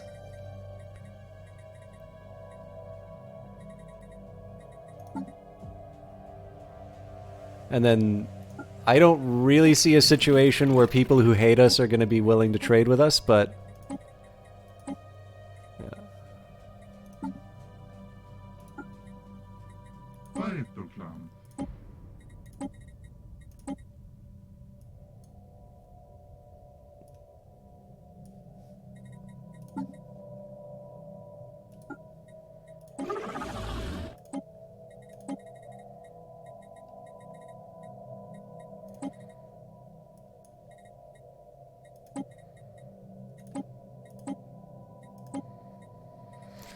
Okay, so those I'm going to have to buy through other means. I think in this case we'll just outright buy them. What's it going to cost? 586 for... Actually, this is surprisingly cheap.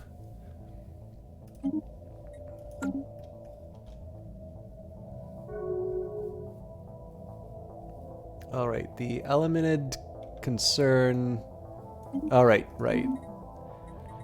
We're kind of banking on this anyway.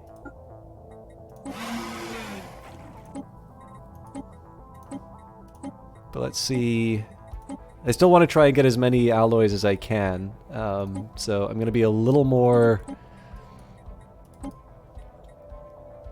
I'm going to be a little more tight-fisted with my food. So let's go 31.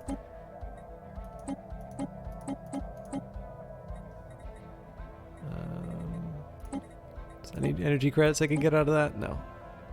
Maybe a... Nope. Minerals? Token amount? No.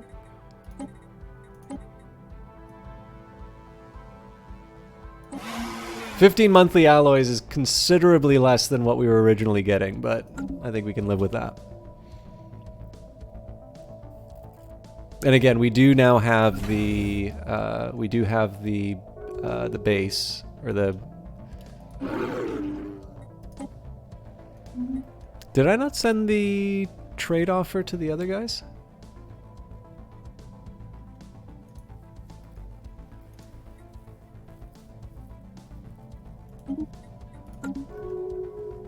Nope, we just spent the money on it. Alright, yeah, 173 a month is really high for monthly rare crystals. Just taking a look at the... Like, looking at this trade-off here, it costs like 14.18 per. So like really, I should have been paying them like 70. I'm giving them like 100 credits a month for no reason. Anyways, we can afford it. It's just this is such a stupid trade for me to do, and I really hope they break it.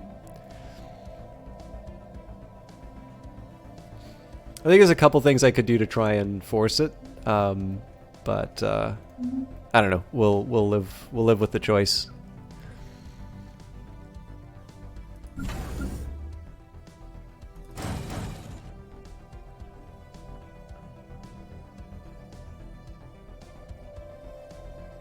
I also have a feeling once we start doing some upgrades, we're going to see just how quickly we chew through those resources.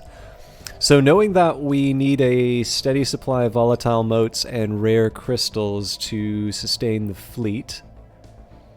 Volatile motes we're okay on. Rare crystals... Okay, well this is going to be an area we were expanding to anyway, so this isn't that difficult to get a handle on.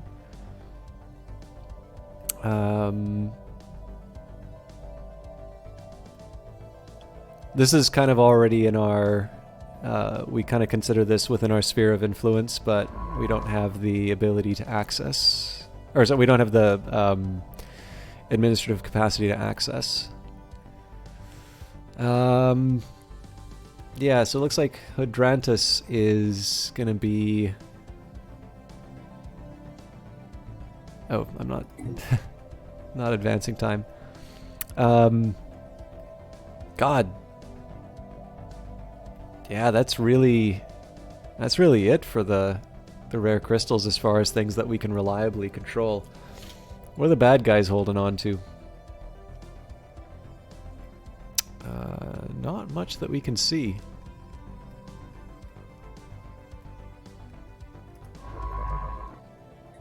We still don't know what their ships are made of either. Okay.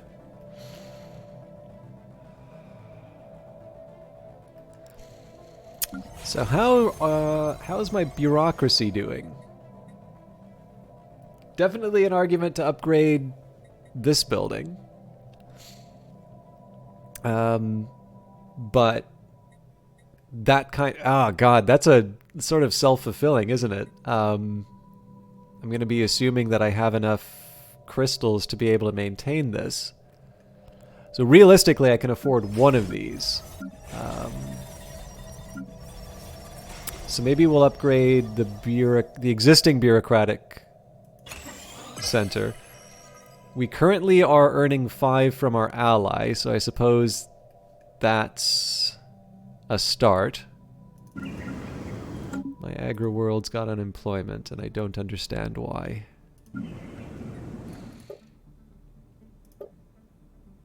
Oh.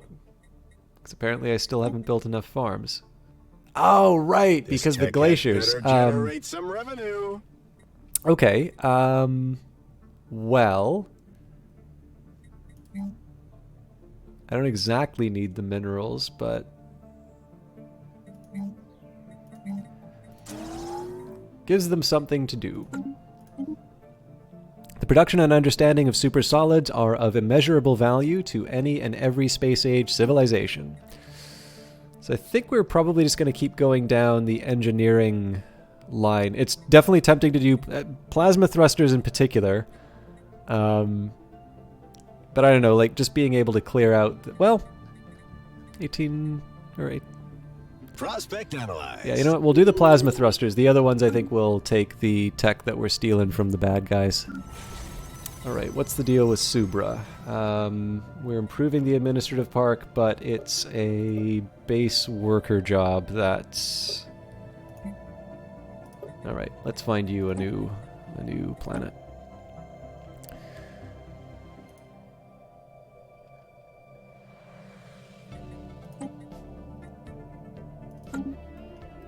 Evading hostiles.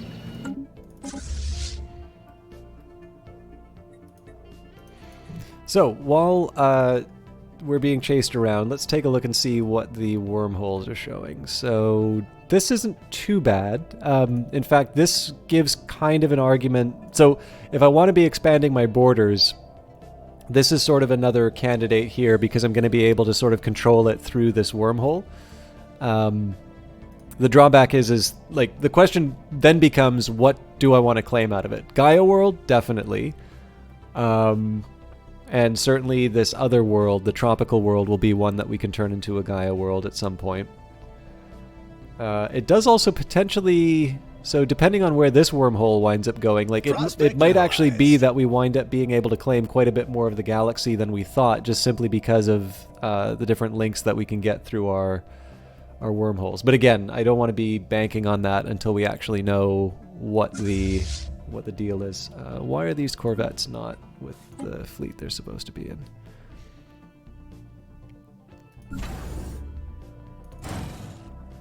Okay, so with these 2 corvettes spoken for, that should bring us up to 60 on the other fleet. Oh, and so this is some important intelligence right here.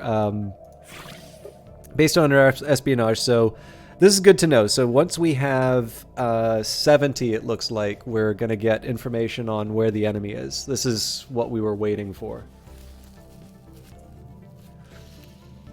And we have another 24 that we can improve on. So I suspect we can't see exactly what these ships are built out of, but we can see what they're packing. So on our own, we know we can take this. We can take this on in basically a straight up fight.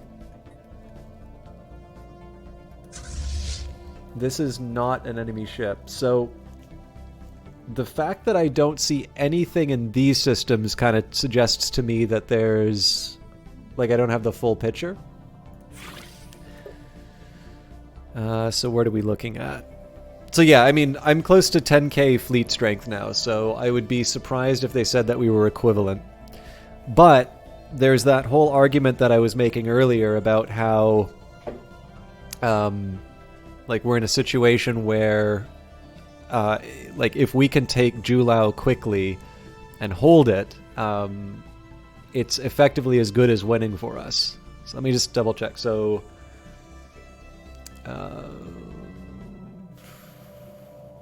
relative fleet power, location of star bases, location of military fleets. So,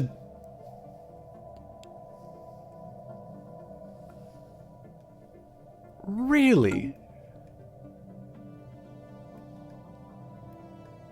So if I'm reading this correctly, like, this is not this is not an enemy fleet. This is a fleet that's within enemy territory. They're sitting on the battle group, which is basically a total power of, you know, after some rounding, let's say 64k. And they're saying that they're equivalent fleet power. I mean, that really makes me want to just run in and claim this system. But I don't want to be rash. It also raises the question for me, like, do I want to try and build some more criminal enterprises now, or do I want to wait till after the war? Well, maybe I can't build some more after the war. Let's take a look at the mechanics for that.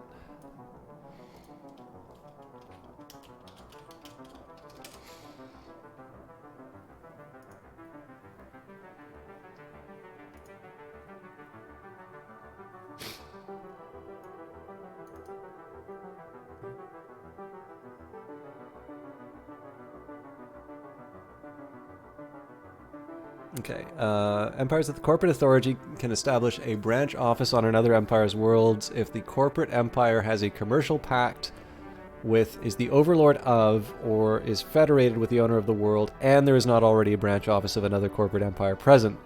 Branch offices cannot be established on the worlds of an empire with a corporate hive mind or machine intelligence authority.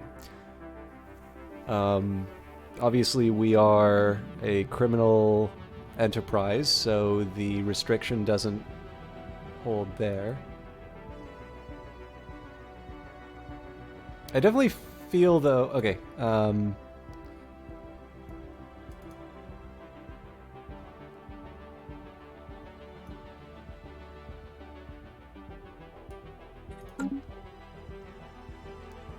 I kind of feel like we should be able to in the resulting piece. But there was a reason why we weren't building more corporate offices. So let's just take a quick second here and see what our claims are. There's actually a really strong argument for me to put a claim on this one, but it's going to cost me 80... what? 84? Excuse me.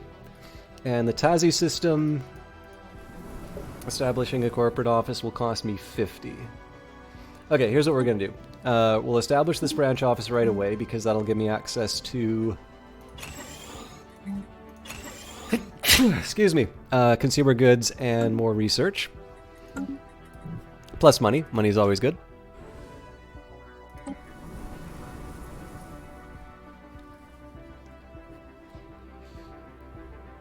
Oh god, look at the cash coming in on that.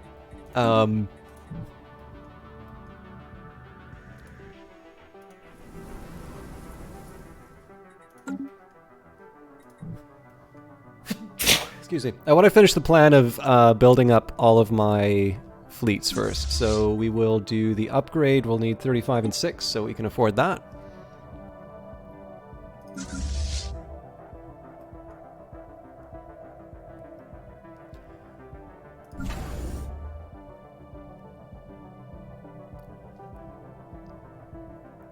Technology discovered. Rad. Cognition is a little... Cognition is little, but the processing of sensory input, it can be altered. This is huge because we need access to the farms.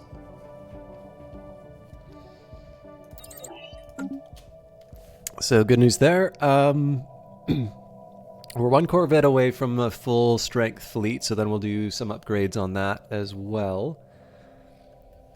So what's going to make this invasion work, like really work, is a little raiding fleet to kind of go running around these areas. Ooh, definitely want the education and recycling campaigns. Like, we need someone to hold down Julao, and then we need someone to sort of take all these other territories. I think probably I'm just going to have to peel off one of these fleets and just make sure that we kind of do it between fights. But it's really hard to argue against going to war.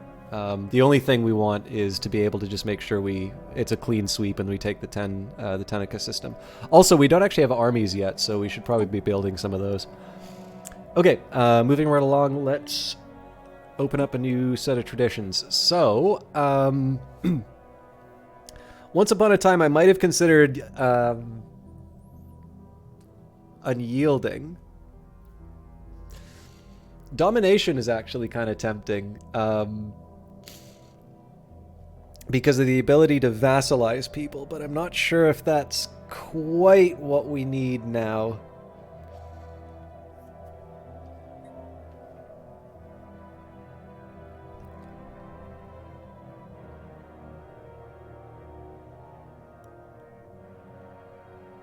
So I think we skipped expansion because we're corporate authority and we don't really have the ability to sprawl.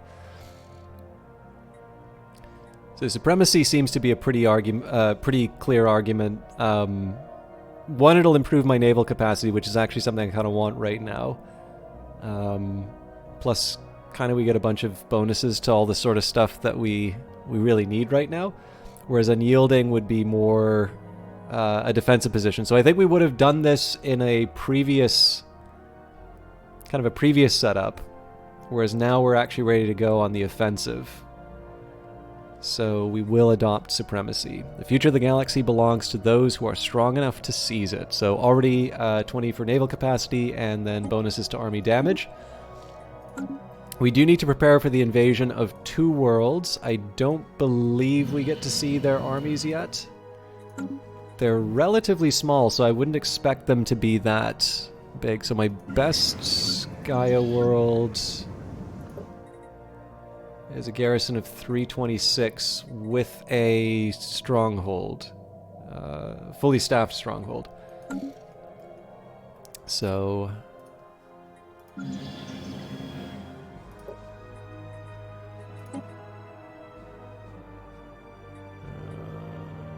that's not what I want.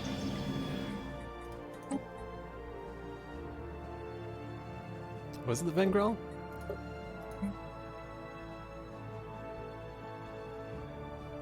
We had big dumb slave workers. Where'd they go?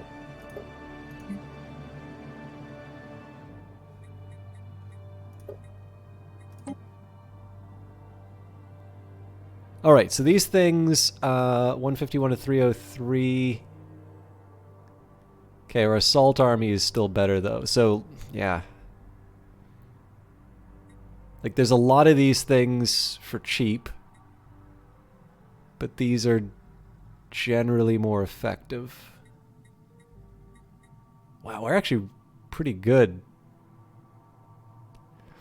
All right, you know what?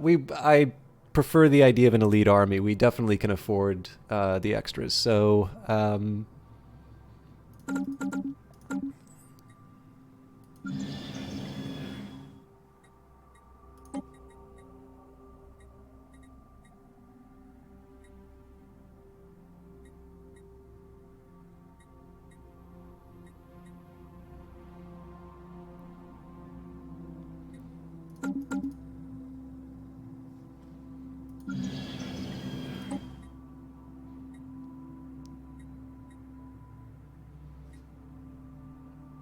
yeah, you know what? Let's just go for full 10. Oh, nope, we can only support 6. All right.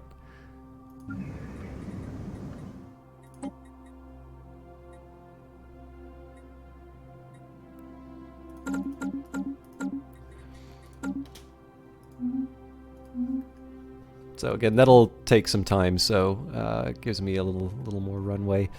However, I do want to start building some ships that can support the war form.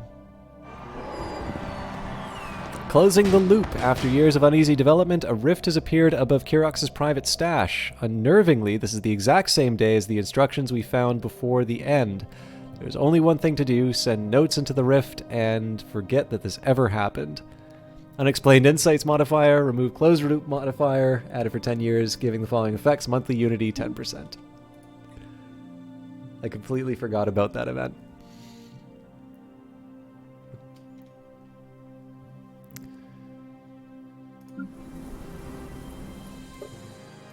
So they have more enforcers? They have to.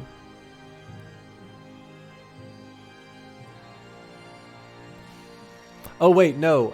It's just because the make a deal with the bad guys event hasn't triggered yet.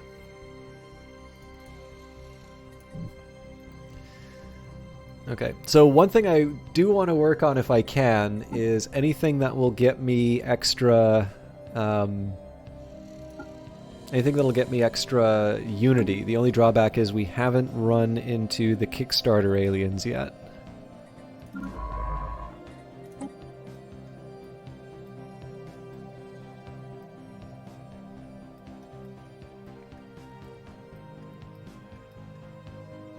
Actually going to change the plans a little bit. Through hard work and experience, scientist Ruka Gikex has developed new skills. That's probably not how you pronounce that, but it's the best I got.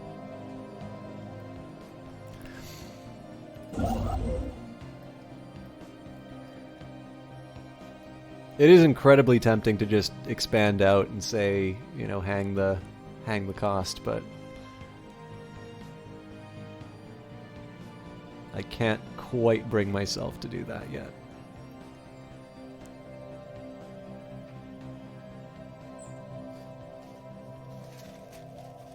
Planetary exploitation forecast complete. I'm thinking, I'm kind of regretting the choice to put the base on this planet now, just because, you know, the ability to go to war so early. I don't know. It feels like the thing I probably should have done. Okay, somebody died. It's for engineering, so... Well, specifically, what are they working on? Propulsion. I think the last propulsion specialist I had already died, so... Looks like my genius is my best bet. So we need to find a replacement for that. Why are you idle?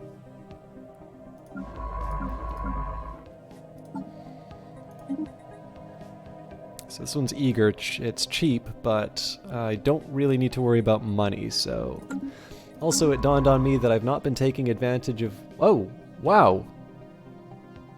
Why is this so expensive now? This must be because it's a global price.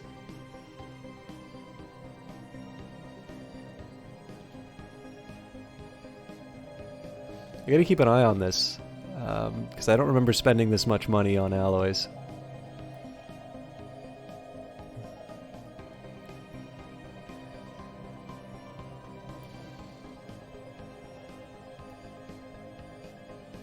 Prospect analyzed. It's not about the product, it's about the benefits of purchasing the products. Show us your wares. We offer you the exclusive Triumph Bauble collection. This assortment of fashionable trinkets and gewgaws is sure to both dazzle and distract your populace. All this for the low, low price of 500 unity. The mechanical process of zeitgeist absorption is poorly understood and can be unnerving, but is absolutely harmless. Actual value of consumer goods may differ in the eye of the beholder. Okay, so this would get me a bunch of consumer goods, which normally I'm short on, but in this particular case here, losing 5 months worth of Unity is not worth it given the fact that I'm running a surplus, so not interested. There are circumstances under which I would definitely take that trade, though.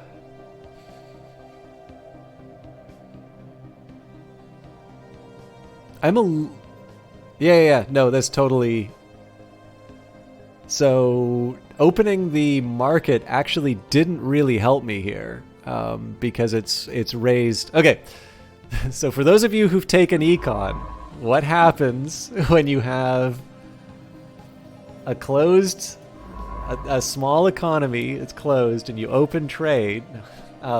This is like one of the first things that you do in like an econ course, is that, you know, you might have a specialty in producing something, so you're really good at it, which means your cost of producing it is really low. And if you open it up to trade, it can... Usually the result is very good for the country, because it means that people will buy it. The country will be able to export this thing that it's got a comparative advantage in producing. But that's not necessarily good for the citizens, who are now facing a global price as opposed to the local price, right? Because if you're a local producer, why would you sell it locally at a lower price if you can export it for a higher price? So generally what happens is you open it up and, you know, people at home are going to be facing a higher price. Now the trick is that, like, everybody's facing this same problem. And so generally the basic analysis is that you have more gains from letting everybody specialize. And yes, you know, you might pay more than what you would if you closed trade. What you gain and kind of the access to these other less expensive goods that you do want, the things that you're importing from other countries, generally improves things, right? Because the thing is that you always have the option of not participating. So generally you're just simply by entering into the trade agreement, you kind of already know that it was good, because you wouldn't have entered into it if you didn't get a benefit. But that's basically what's happened here, right? Was that we were looking at about 4 every time that we were wanting to buy, and we can't do that now. Like, essentially, it seems that things are leveling out at about 8. Now, one of the things that is interesting here is there's a bit of an argument that before a war starts, there's actually... I would have some reason to want to buy a bunch of alloys, essentially to just make the price go up and make sure that my enemies aren't going to be facing, or basically will be facing a much more expensive proposition. And in this case here, the only reason why we're holding off on buying was because I was waiting for a cheaper price. So in this case, I think as long as it's below 9, I'll buy up.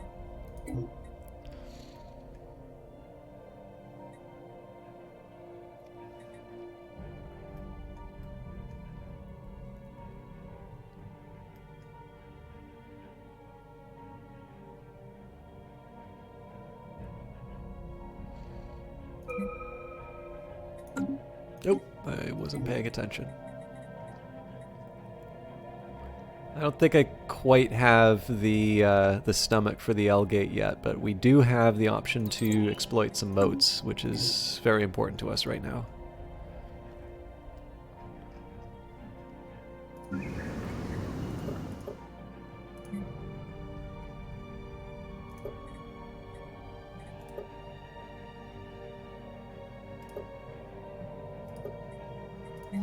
Technology discovered. Rad.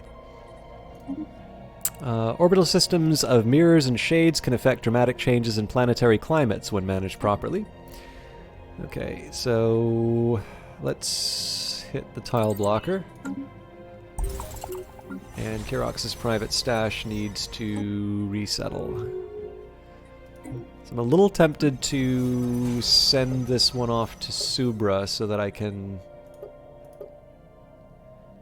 get some more bureaucrats.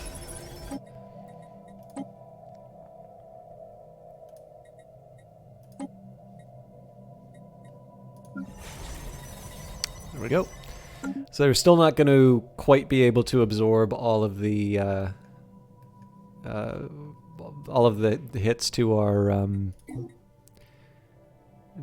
Empire Sprawl by incorporating these territories, but okay, the readied shield, better naval capacity, higher ship upkeep. I can sort of afford the ship upkeep now, so I was indifferent to this one. I think I'll still oppose it, but I've kind of made my peace with the fact that we're going to lose this this vote.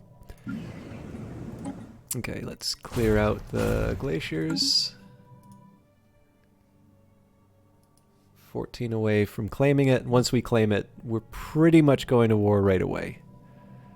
Not exactly, because I still need to get my armies in place, but I also need to hire a general.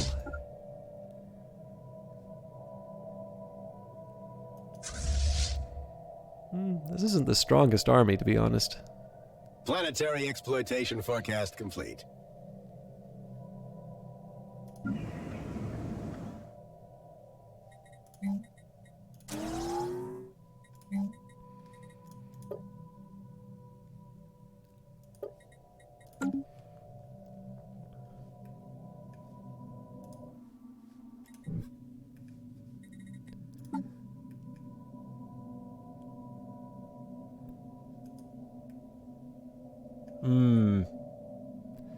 It's actually 2 of these that I need to claim.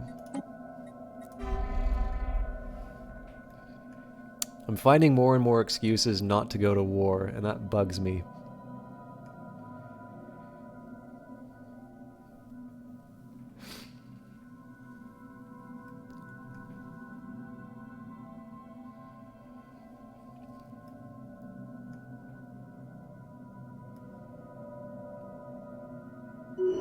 I found something. There appears to be deliberately crafted structures on this planet's surface, pointing towards a past long forgotten. So I guess it's a year and a half? It does give me time to build up my... Yeah, it does give me a chance to build up my, my strength.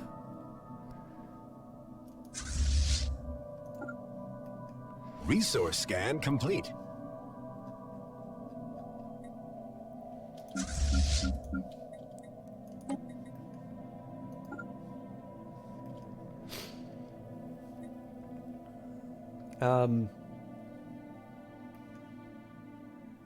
I'll admit, this doesn't strike me as the strongest army.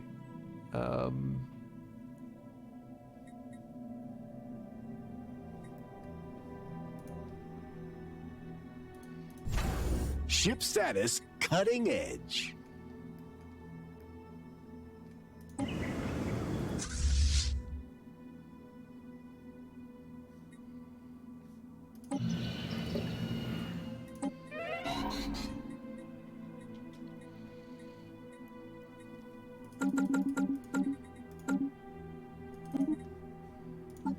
Well, they didn't last long. Right, do I have any other geniuses I can throw in? Well, the one we just hired, but surely we can do better. Well, maybe not. Maniacs, maybe? There you go, you're hired.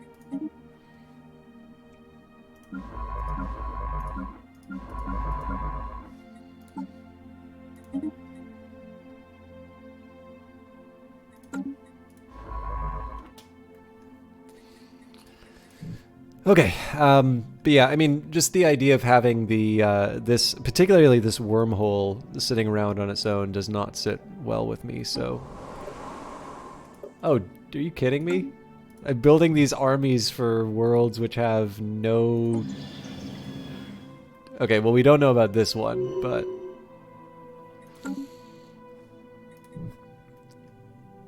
clearly I'm over preparing in that sense. Resource scan complete. So that's 2.7. I should prepare for some losses too. Okay, many planets exhibit extensive subsurface voids. Subterranean exploitation. Exploration, exploitation, and construction technique can greatly increase the habitable area of some worlds. I think this time we're going to go for the cheaper stuff. So ceramic metal infrastructure for starters.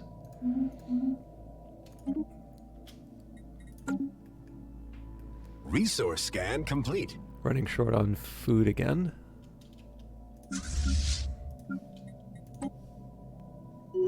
Evading hostiles.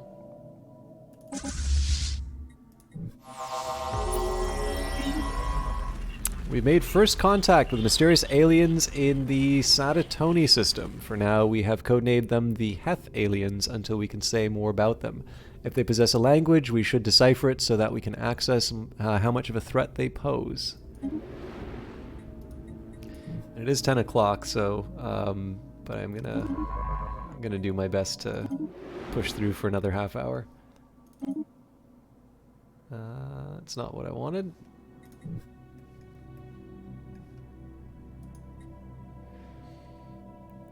Okay. Ah! These have got to be the, oh,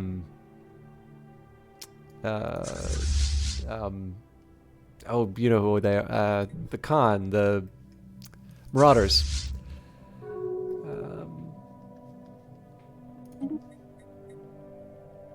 Okay, the Confederation of Zaco. The Nar consciousness is ostensibly my ally.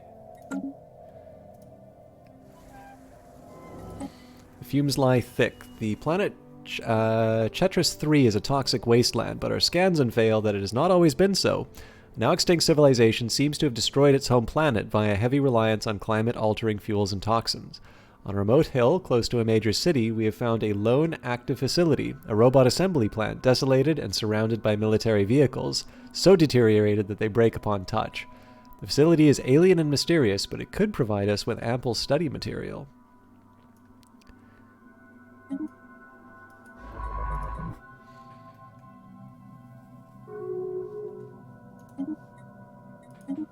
I want to keep an eye on that. I don't think... they're close enough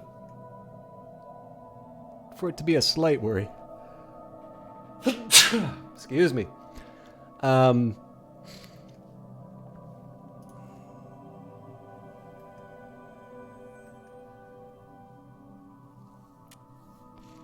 Let's get some extra ships built. So we've got... Actually, we've got space for...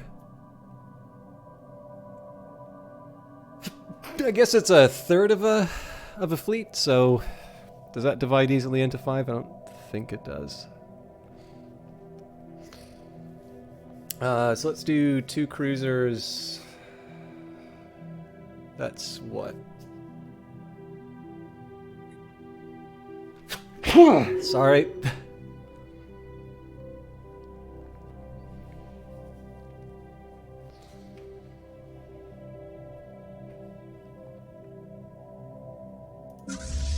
Things take 4, right?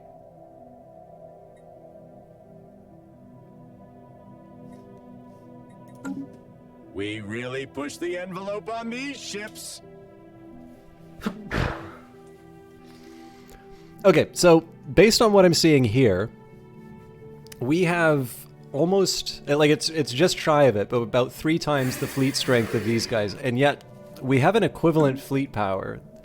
That worries me that they've got something up their sleeve which I can't see. Mind you, if that's really what the differences are, I need to reevaluate just in how much danger I feel I am when I see that it says, it says they're equivalent.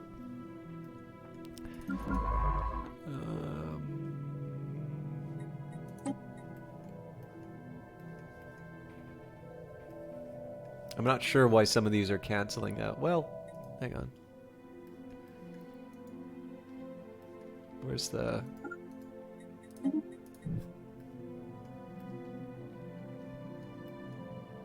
I guess after that we can get them to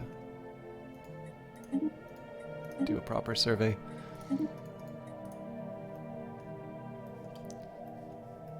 Oh, that's in somebody else's territory. Okay. That's fine.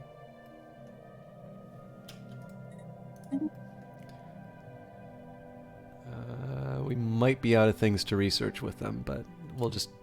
I guess we'll maybe make them a research station. So, if I'm completely honest, I would like to... So at some point, I would like to incorporate them.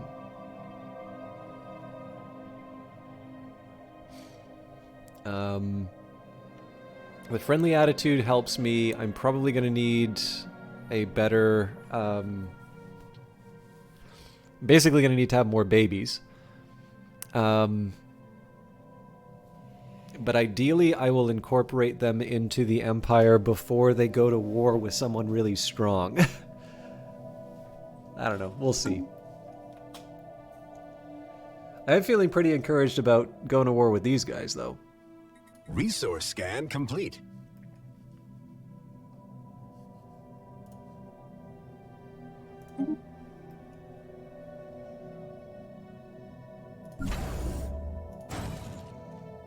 Boom! I found something. We are picking up what might be a faint transmission coming from somewhere deep inside the atmosphere of this gas giant. Could someone or something be trying to communicate? We can give them subsidiary status. I don't believe they would die in that case. You can vassalize... Like, so when you vassalize someone, that doesn't mean that you incorporate them in... Well, like, essentially they will act like their own empire. So if you get vassalized in a multiplayer game, like, you can still take actions. You're just kind of limited in the actions that you can take. So, they wouldn't die in that case. I think if you were to incorporate them into the Empire, which means that they cease to be an independent entity, and instead, like, all their worlds convert over to you, it's entirely possible that they would die, because effectively the hive mind sort of ceases to exist. I genuinely don't know what happens in that case. Because it'd be a little weird, right? Like, you'd incorporate them and all of a sudden all of the planets die out. But yeah, no, all that I'm talking about here is offering them subsidiary status. It's mostly just so I can have a more reliable source of crystals if it really comes down to it. In the case of the corporate empire, because the administrative capacity is so scarce, it actually makes a lot of sense to turn people into vassals instead of claiming that for yourself. The problem is that, like, in these cases here, I'm not really, like, on paper, I'm not that strong. And so if you can't convince people that you're strong enough to incorporate, I mean, if you look at the map too, right? I'm just this little sliver compared to these monsters here. But clearly we've got the military might to sort of inflict our will. So we will expand out a little bit. Partly this is just about me being able to claim a slightly more secure position and a few worlds that I want on here. The real goals that I want to go for are expanding out to this area, and particularly to this area, because it's finally going to give me the crystals that I need. In fairness, all that's really going to do is maintain my existing infrastructure. But from that, we'll build the basis for further expansion. But anyways, we're close enough. I can taste it. We're just 1 month away from claiming this thing.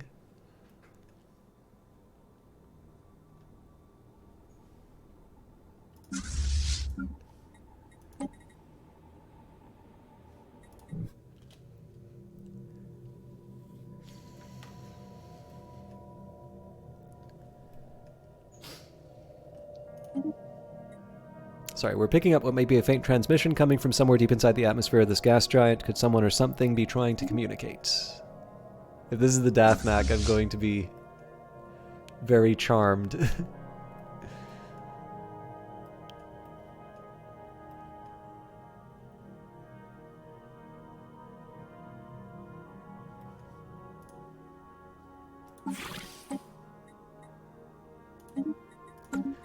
There's nothing stopping me from declaring war now.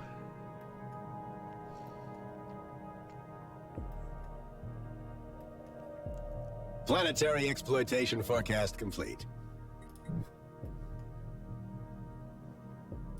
So let's move our main fleet into position first. The Warform can stay back.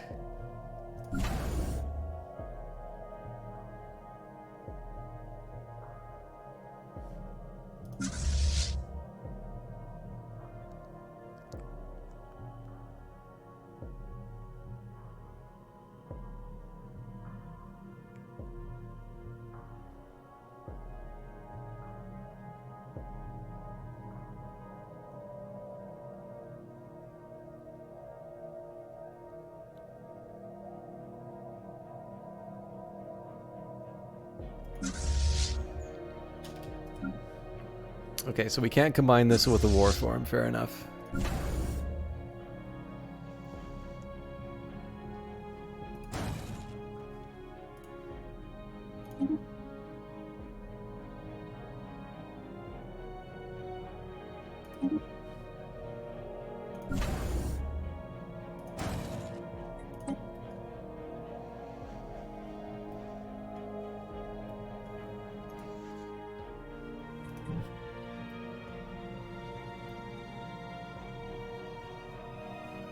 I do sort of wish that I was going in with a little bit more intel, but I'm always going to have another excuse not to go to war. We're in a good position to do it, so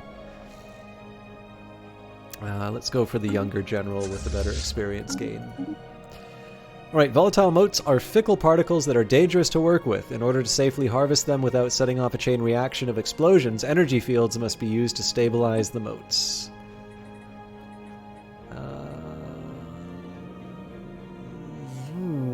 Let's do code breaking 2. More importantly, let's build those mining stations. My construction ships finally have something to do. And we're almost ready for showtime.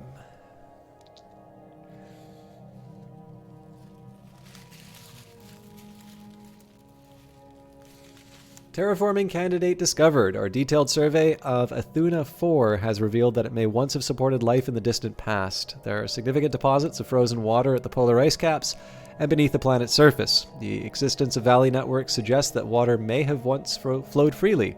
Terraforming this planet would be theoretically possible, but we do not yet possess the technology to accomplish this monumental task within a realistic time frame. So we're likely going to be able to take the Julau system and get back to safety, or at the very least repair ourselves before they're able to retaliate. That's one of the really key factors in this plan. The big question is going to be how I go about claiming the remaining systems in a way that doesn't sort of put my my gains at risk. Another thing, actually, the other great news here is if this is a 5k strength base, it means that on its own, one of the lone fleets can't handle it. It would actually need sort of support. Cool. I didn't even think of that.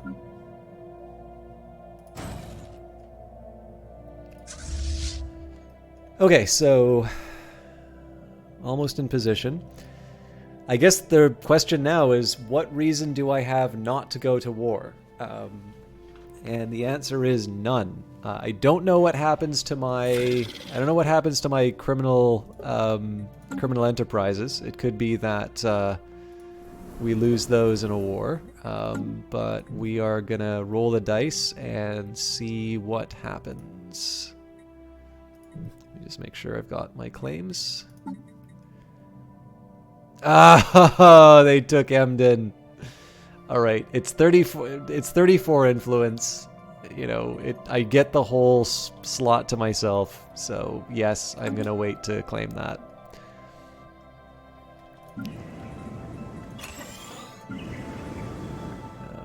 Okay.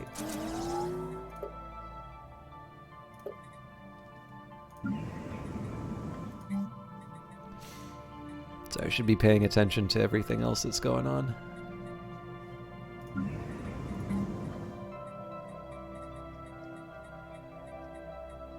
Prospect analyzed.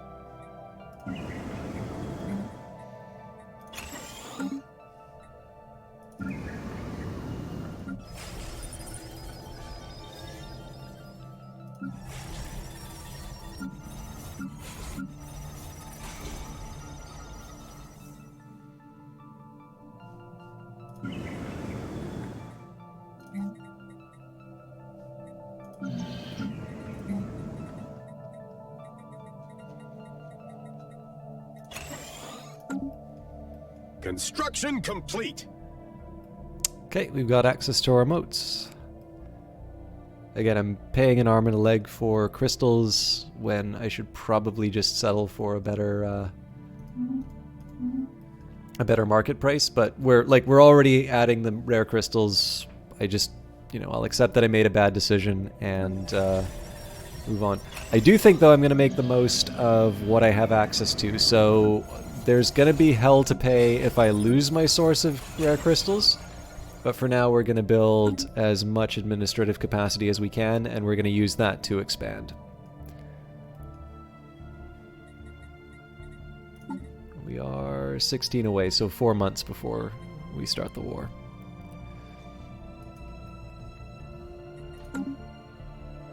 Prospect analyzed.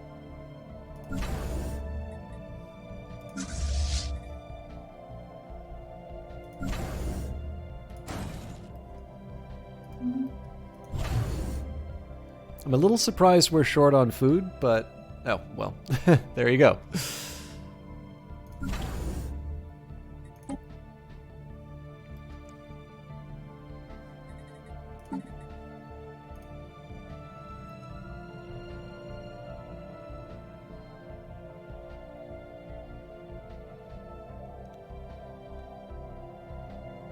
Imagine the profit margins on this tech.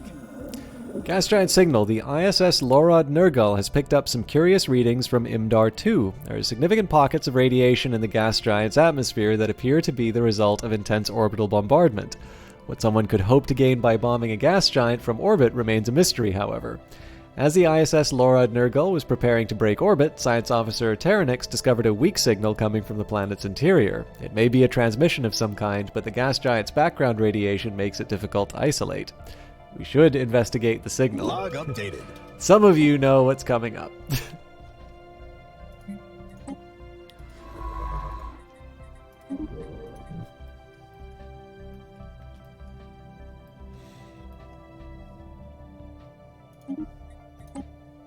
Okay, I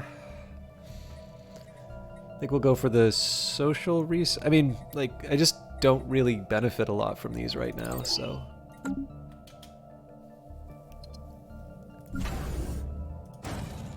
one thing I am going to do is bid up the price a bit on alloys. I don't want to bankrupt myself, but... Planetary exploitation forecast complete. I'll take it to 10k.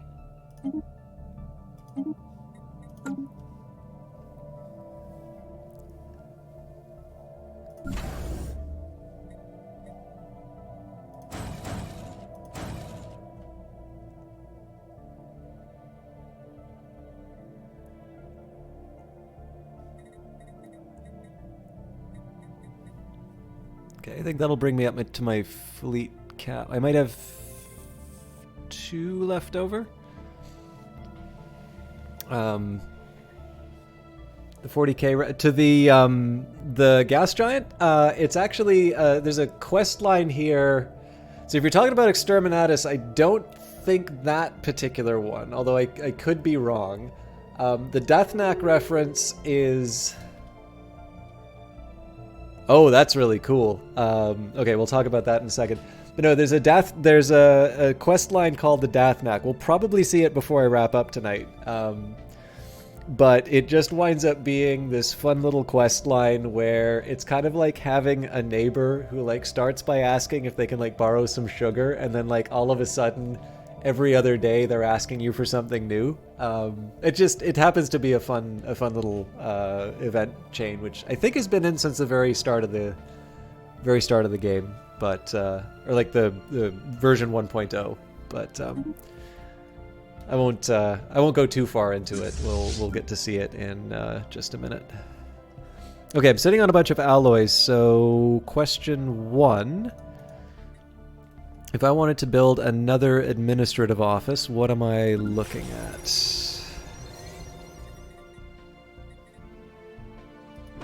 I suppose we could try building it... Oh, I need my construction chip, so...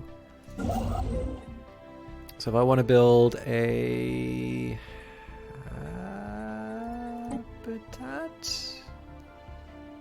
Not quite big enough. But yeah, I actually think the time has come for me to build another habitat. I think we've got the food to sustain it. The consumer goods, maybe not. But I think what I'll do is the Subra... So this system is going to be for bureaucracy. And then I think I'm actually going to build yet another station. But what I'm going to do is find a nice, cheap science world. Of course, I don't have any of them. And I'm going to make another research station when I can. But let's not count those until I actually have them in my possession. So.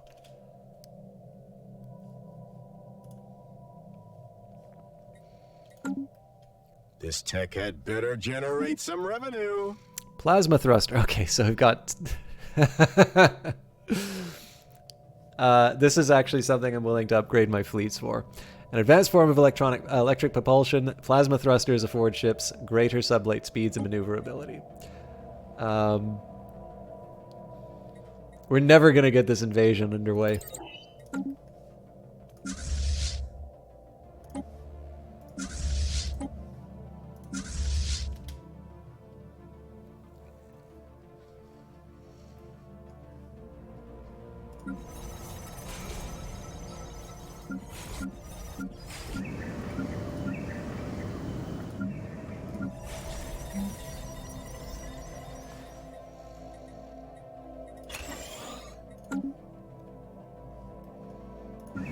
Incoming transmission.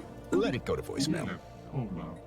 The Poiran Tribes, a moral democracy. We aim to establish an embassy on Kirox's private stash for the future betterment of Poiran, the boy's diplomacy.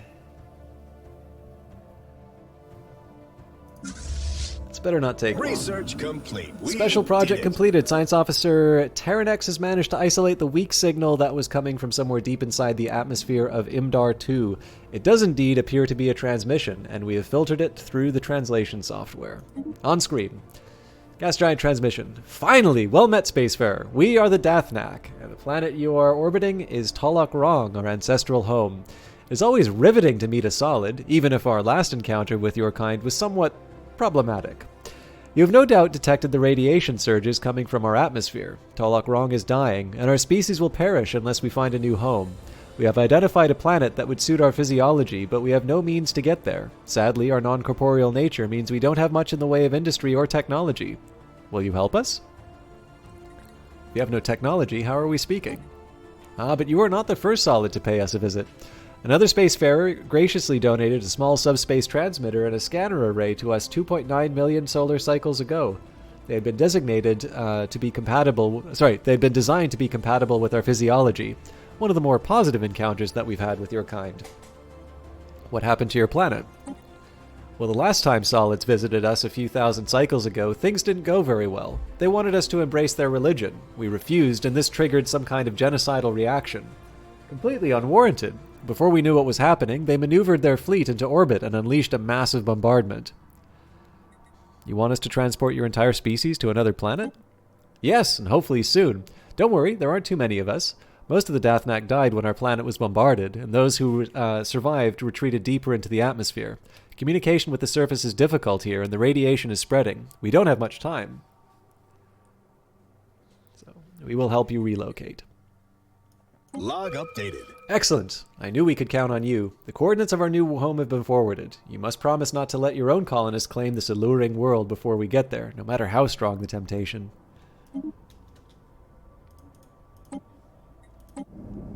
Okay, so we got to take this science ship to Vestalis 5.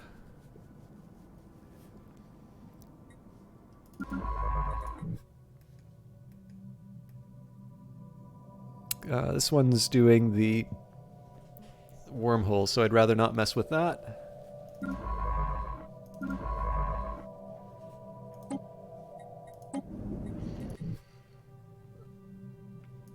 This one's close, though. Oh, it's the one that's exploring the wormhole. Alright, well, this still makes sense, so we'll research it, and then we'll explore the remaining wormholes.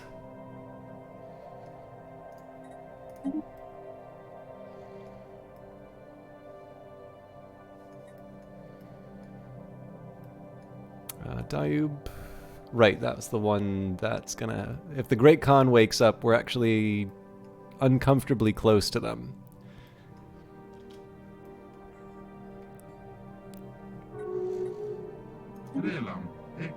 And we no longer see any reason to keep you locked out of our territory. Our borders are open to you again.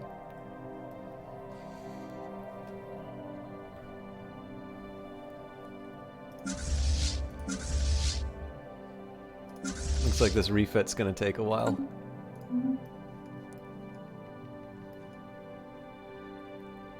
Just as long as that fleet strength doesn't get higher. Oh, and they've got pirates to deal with.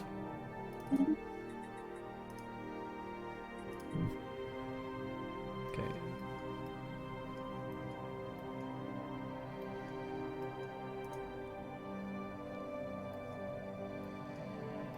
So if the Confederation of Zacho goes to war with the Nar Consciousness, they are rivals. We have a somewhat close wormhole. It's more the fact that they can go through this wormhole into my territory. So it's like an indirect path, but it's still a credible one. I might actually build a starbase just to deal with that.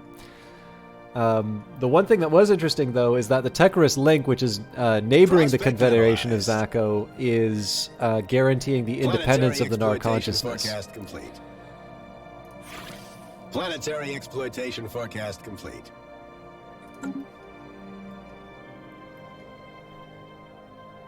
So basically, we're starting to sort of see the contours of what a complete, like, the World War equivalent of this galaxy would be. I don't think it'll come to that, though. I think the fact that the most powerful entity is supporting the independence of somebody who's in a defensive pact with me is probably sufficient for, to stop anybody from trying any funny business.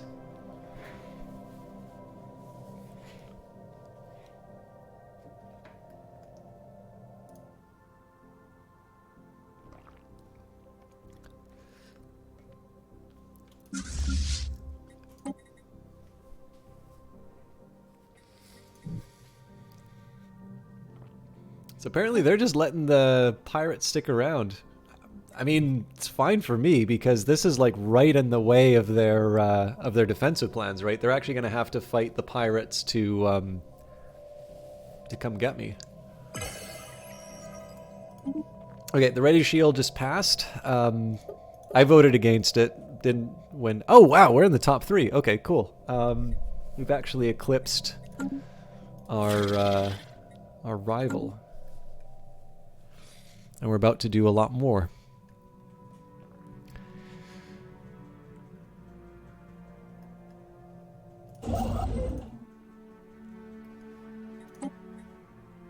Still just short of the alloys we need. Yeah, it looks like people are bidding it up to 10 now, so...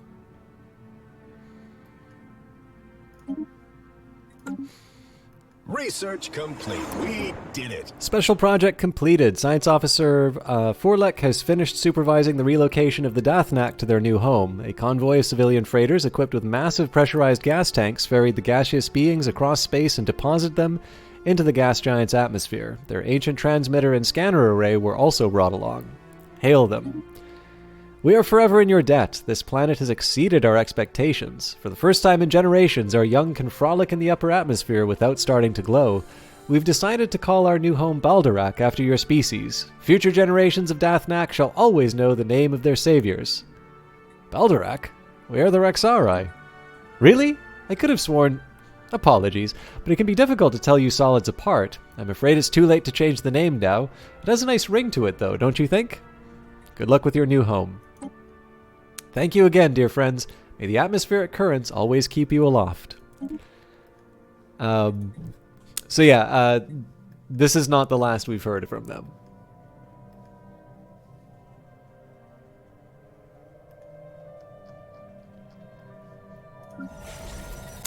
Okay.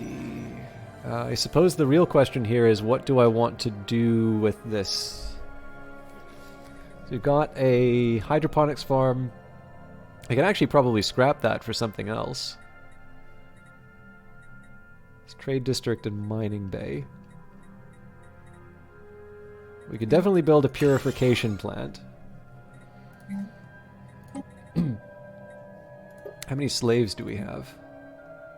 A fair number. So if we built a slave processing plant instead...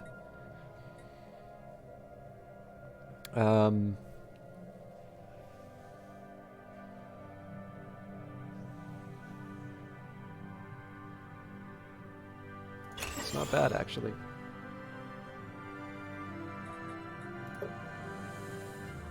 So food-wise, this is producing 33. We're already exceeding that.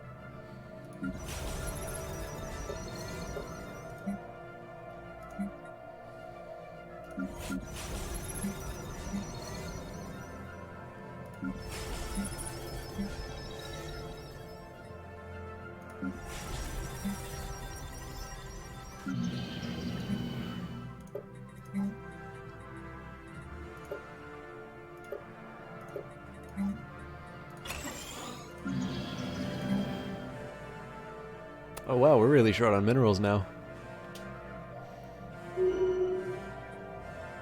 Oop.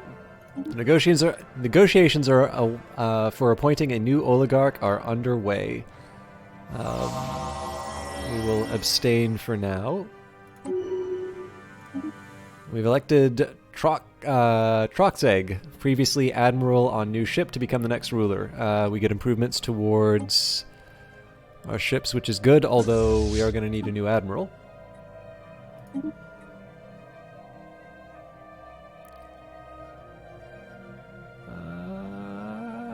I do like fleet logistician, but cautious isn't that bad, given that we have the extra range.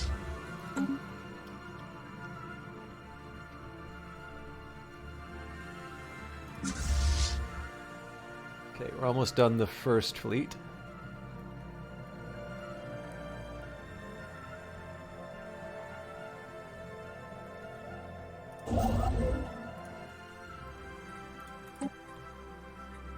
Oh, I completely forgot. We also need influence to build another one of these. So I can build the one. Anything else is asking too much.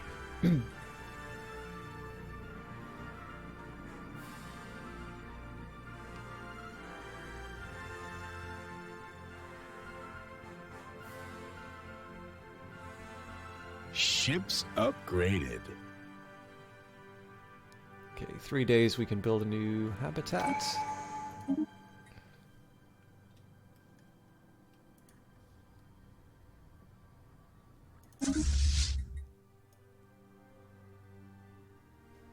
Prospect analyzed.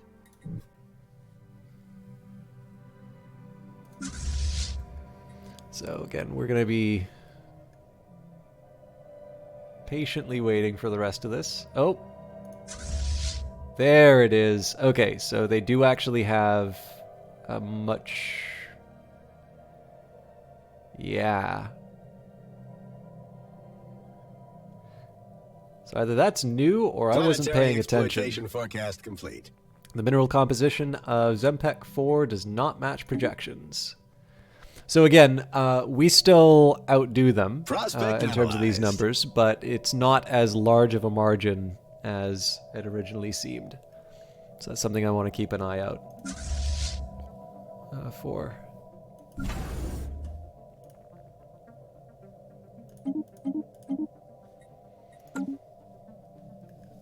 It's going to keep filling up this secondary fleet. Imagine the profit margins on this tech. The weakest link in any security system are the individuals within it. By modeling their weaknesses in a computer simulation, we can find novel ways to bypass their security or trick them into bypassing it for us. Let's do... I'll do barrier point defense just because it's relatively inexpensive. It's not the most important thing I could be researching right now, but if I don't work on it, it's never going to happen. Alright, so they're all combined together. I'm assuming it's because they're probably wise to what I'm trying to do. Teachings of warriors across the barren fields of Zempek 4. There are indicators of old battles being fought. Beneath the lifeless ground, our researchers on the ISS Irid Sac have found bones, metallic shards, and most surprisingly, a container filled with documents. If we send the documents to our homeworld for translation, we could potentially learn more about this war and who fought in it. It would also be possible to simply sell them off as antiques. So we definitely don't need the energy credits. So we will start translating the texts. That's going to be 8 months of social research. I would be giving up... well, I'm giving up social research, but yeah, I think that I can work with that trade-off. A third of the way. Prospect analyzed. I'll try and be patient on the cruiser. It's hard, though.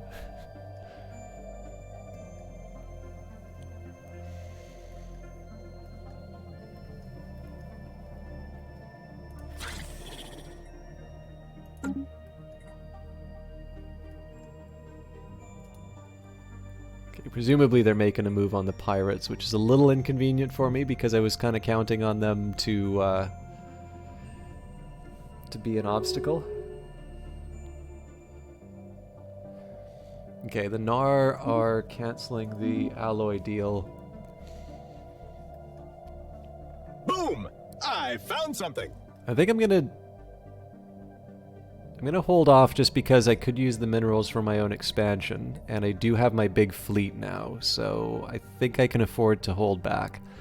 Entire continents on Poru 2 are blanketed in a strange growth that seems at odds with the rest of the planet's flora. So, as always, we'll research it.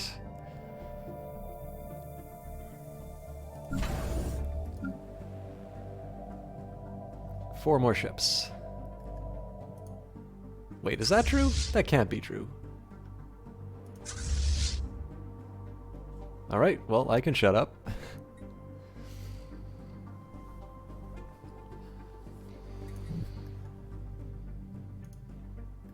Yeah, they're on their way to clear the pirates.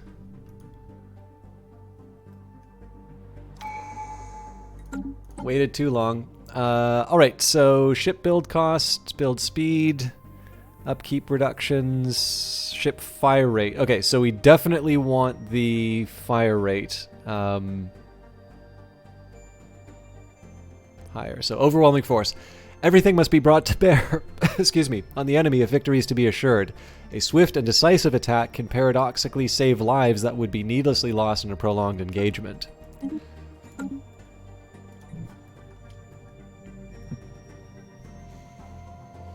Prospect analyzed. Speaking of swift attacks,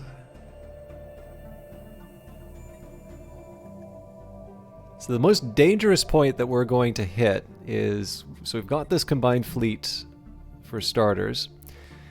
We're going to be taking out a starbase. Now, we have significantly more power than the starbase, so I'm not too worried about it. But it is worth remembering that we're not going to be able to repair until the base starts repairing itself. We're going to be at our weakest having taken out a hardened point, and that's exactly when the enemy is going to be retaliating. So, again, I'm fairly confident in our ability to pass this, just because of, our individual strength is quite high. But I do also want to be conscious of the fact that this isn't guaranteed to go my way. After intense study and sampling of the growth blanketing entire biospheres on Poru 2, Trolix reports that the substance is not native to the planet, but rather an invasive fungal life form of unknown origin. The fungus feeds on biomatter, choking out existing plant life and enveloping terrain. Any future settlers on the planet would have to deal with routinely burning back the exofungus. It is unknown at this point if it can be entirely eradicated.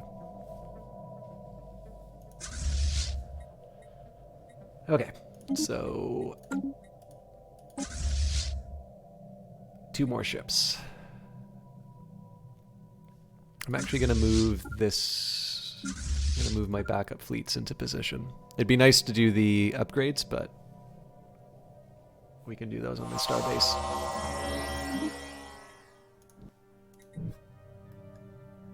Okay, that's... as long as we don't go to war with these guys, I suppose we're okay.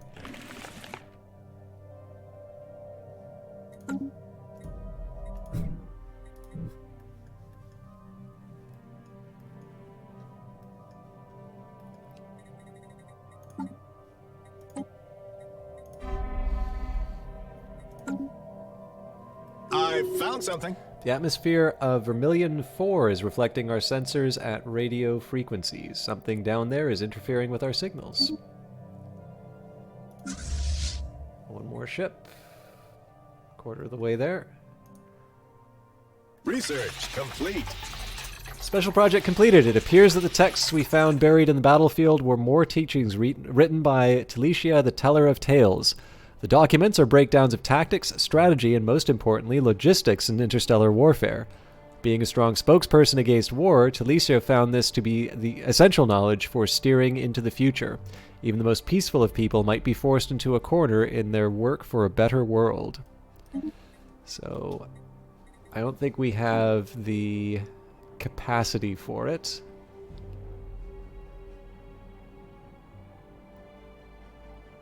Yeah, that's fine. Okay, but we may want to consider focusing crystals.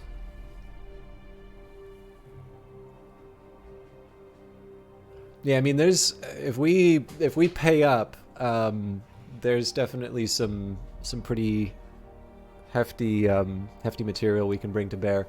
So if it's 137 each. Oh, this is chicken feed. Oh no, hang on. Yeah, 11. That's more like it.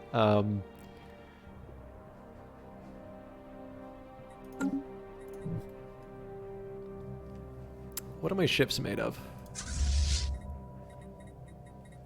I guess I said I was going to try ship design, didn't I? Well, I don't know what they're... I don't know what they're packing, and I don't want to spend the time redesigning my ships, so... a lot of kinetics, a lot of beams...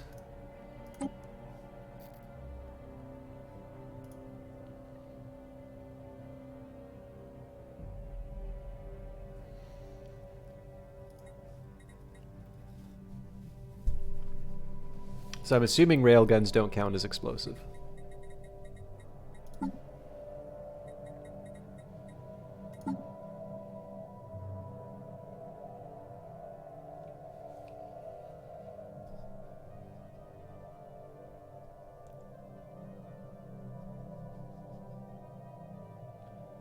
Okay, so 137... 237...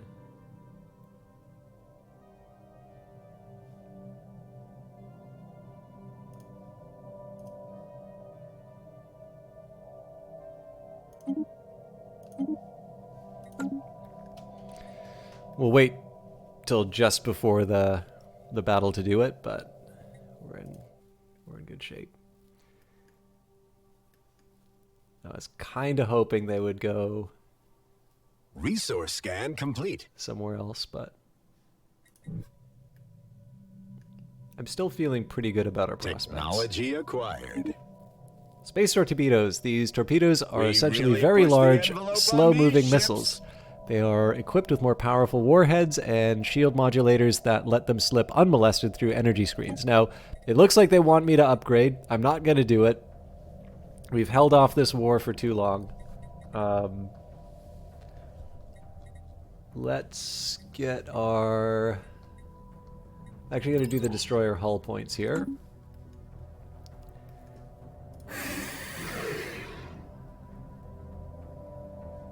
Let's maybe...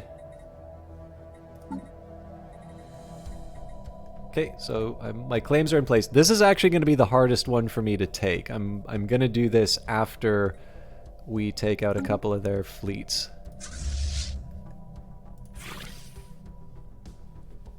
And they count as inferior, so that makes me feel even better. No way! We have to close our branch offices before we can declare war? That sucks. I'm making so much money off of this. Man, this game really disincentivizes crime.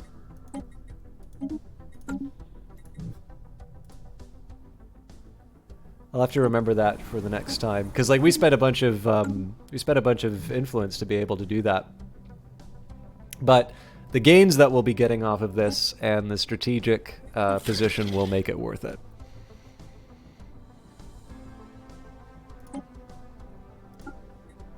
Let's put these suckers out of business. All right, we will not bring the transport fleet. We're just going to move into the...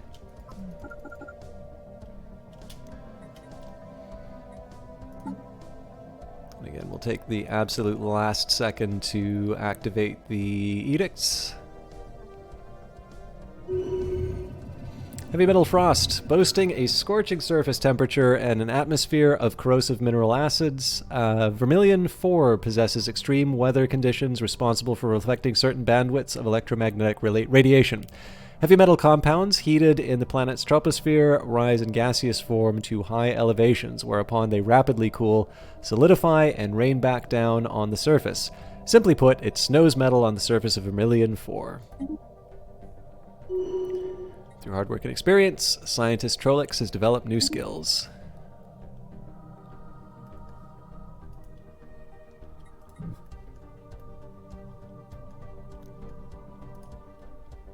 Okay, so they're backing off.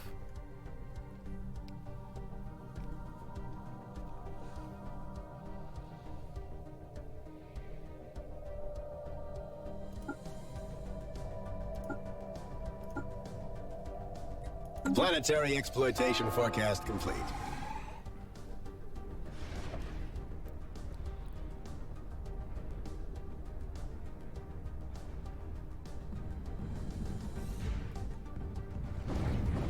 Okay, we lost a destroyer. Decent day's work, though. And one of my admirals is already stubborn. Okay, so you want to heal up. I'm also going to take a second to... Let's get a science ship to research these. Okay, let's get the replacement destroyer right away. I'll also build a new one.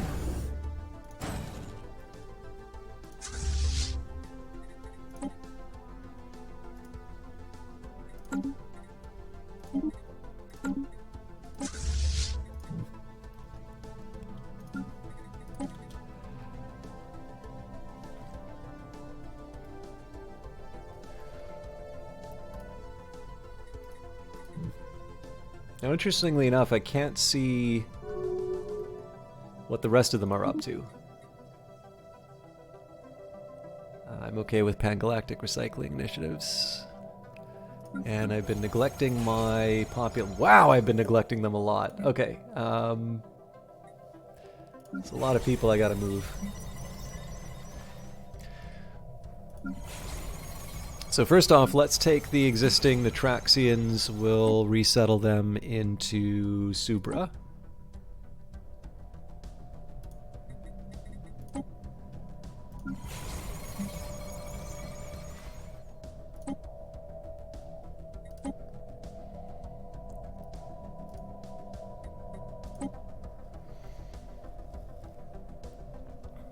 So I suppose the next question then would be, are there any existing workers doing sort of manual labor that I could replace with slaves?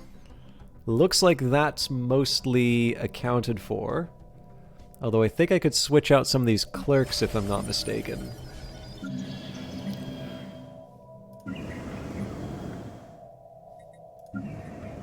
Looks like most of these are all filled up.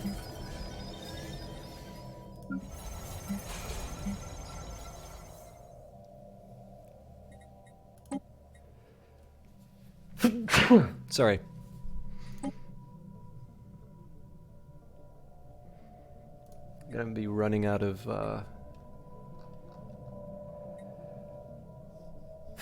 influence to do these moves soon.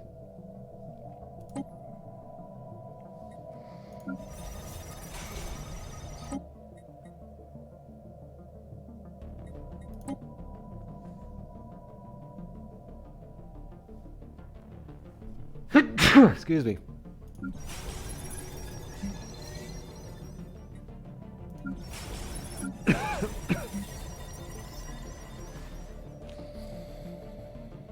Okay, so we can move one of these onto Dolok.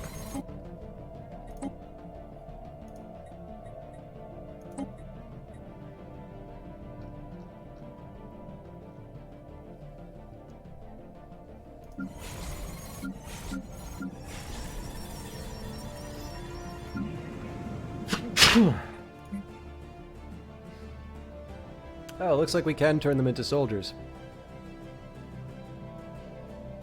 Actually, they can be soldiers and clerks.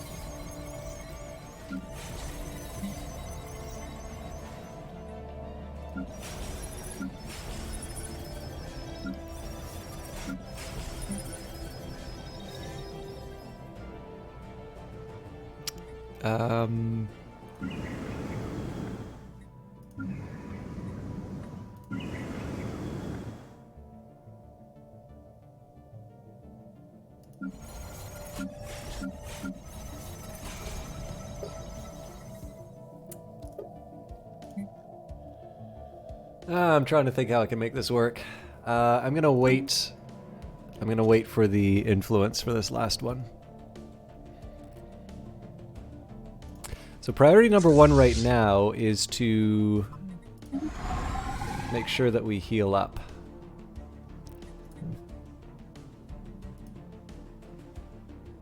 Okay, so looks like they're getting ready to make their move.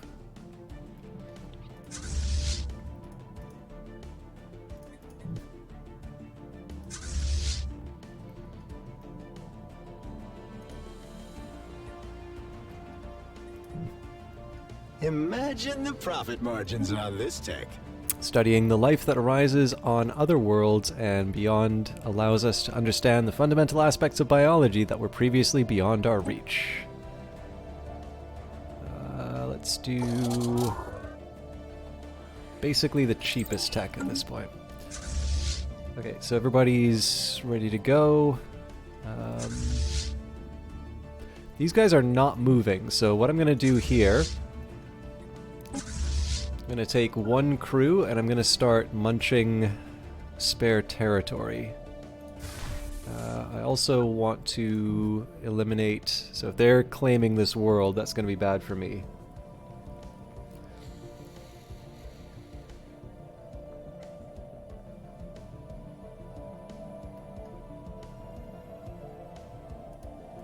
So I don't quite want to mess with the stations yet.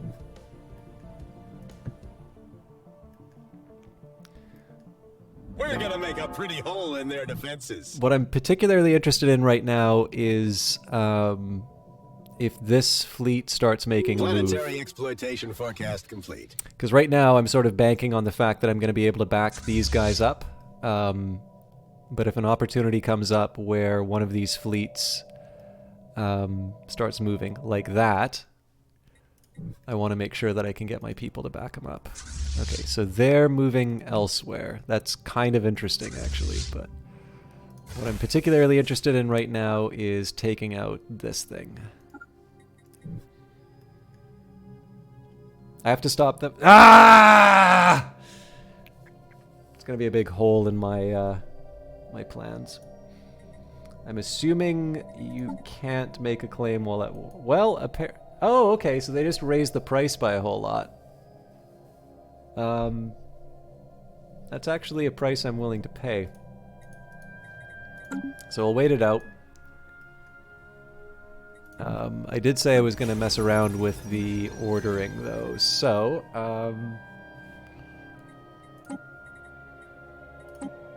the soldier's going to move to Subra.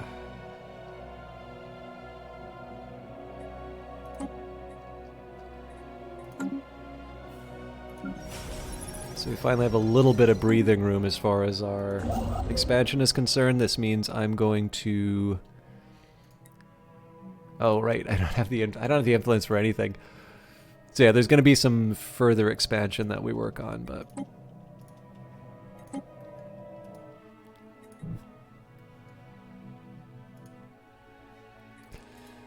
So this is a pretty strong fortification. We're gonna make a pretty hole in their defenses. Yeah, actually both of their fortifications are pretty strong, so I'd ideally like to fight one of these fleets before I... No.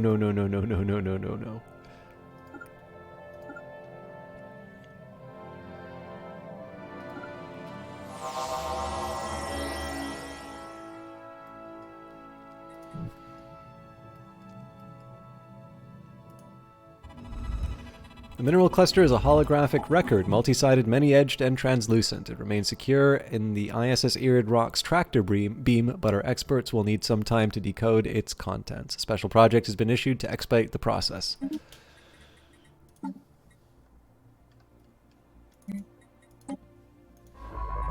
So I'll get this one ready to go right away, otherwise I'm going to forget about it. But... I'm actually half an hour past where I wanted to be, and it's 11 o'clock, so if I go any later, I'm in danger of either not getting up in time tomorrow or not getting enough sleep. So I do apologize that this is a little bit more of a kind of like a dry episode. I wish it were otherwise, but I'm sick, and I'm not going to get better unless I spend some time... taking care of myself. So, just a few words about the upcoming stuff. Tomorrow there will be another episode. They kicked out my envoy? What? Ah, that sucks.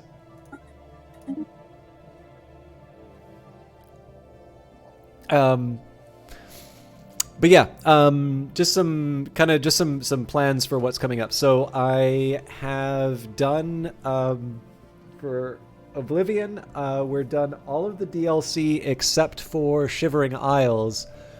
And then somebody said that Shivering Isles is actually enormous. So there's probably a lot more to do with that, but for those of you who have been enjoying that, that's the one with the Dark Elf voice. Again, I was sick while recording it, so it was definitely one with a lot less commentary than usual, and I'm not gonna lie, the crashes in the game are really making me cranky while I'm playing it, so I was pretty angry with the game partway through. With that in mind, like, it is still a fun game. That's a pre-recorded video that'll be starting 7 o'clock tomorrow, or if you watch it on YouTube, that's the 1440 lines of resolution version. That's the highest resolution. I guess they call it 2K. Anyways, the higher quality version is on YouTube, but if you watch it at 7 o'clock, it's not live, but I'm usually in chat interacting with people. My plan is still to stream for Wednesday, so if Phantom Brigade's gotten an update... Oh, actually, it might be Dirty Rectangles. If it's Dirty Rectangles, I'll do a short stream, probably a bit earlier. If there's no Dirty Rectangles, then either Industries of Titan or Phantom Brigade, whichever gets the more recent update. And then Friday... excuse me. We will be back to Darkest Dungeon, which I have been loving the heck out of. I like that game a lot. We're going to wild and crazy places I've never seen before, and I'm enjoying it quite a bit. We're losing some high value people, but we're gaining more than we lose. So generally, I feel like I'm making more progress. Also, for those of you that like the Cultist Simulator stuff, there are 2 episodes of that for Wednesday and Friday. The Wednesday one I recorded when I was probably my sickest. It is not that great, I gotta admit. The Friday episode is a slightly better one. But again, I'm kind of contending with my biology, but I do put a pretty high value on being consistent. So, if the option is don't stream or to stream in a diminished capacity, I will still usually opt for the stream, for better or worse. But that's the plan. So still planning on Monday, Wednesday, Friday. Obviously, if I'm feeling really bad, I will call the stream, and I usually use Twitter for those kinds of announcements. But generally, I just go late if I'm not feeling up to it. I very rarely cancel stuff. And also, Senior Q, thank you very much. I will admit, I've not been feeling like God's gift to Stellaris lately, so the support is definitely appreciated. And I don't know, it's neat to see the turnaround. Like, obviously, these people clobbered us the last time. So while I've definitely been making some weird decisions, which are probably going to come back and bite me, I definitely feel like we're in a better position to sort of assert ourselves and really make the most of our position. So it feels good. I'm going to find someone to host. I appreciate you all hanging around for my kind of planning and other details. Where are we? Oh yes, for those of you that liked the Christmas Carol reading, that is now on YouTube. So again, it's not a perfect reading. It leaves much to be desired, but it's there. So for those of you that would like to hear a reading of Charles Dickens' A Christmas Carol, the Christmas episode is now up. Night Valen is live. I don't think I know anybody playing Stellaris. So I'm going to send you along to Night Valen, who is playing Warhammer 40k Mechanicus, which I actually like. I quite liked that game. I believe he is, if he's not on the last mission, he's getting pretty close to it. So, though I can say, just looking at his screen, he's not on the last mission. But if you've not seen this game, if you like turn-based strategy games, I think probably the best I can say is it's kind of a cross between XCOM and Darkest Dungeon, with a really interesting 40k setting. So I didn't know much about Mechanicus before the game. I don't know, before I played that game. It's pretty good. So, and he's a soft-voiced Brazilian streamer, so I'm sure a number of you will enjoy spending the evening with him. But I got to get out of here. Thank you very much for watching. I will see some of you Wednesday, some of you Friday. And for those of you who are just here for Stellaris, I'll see you in a week. Have a good one.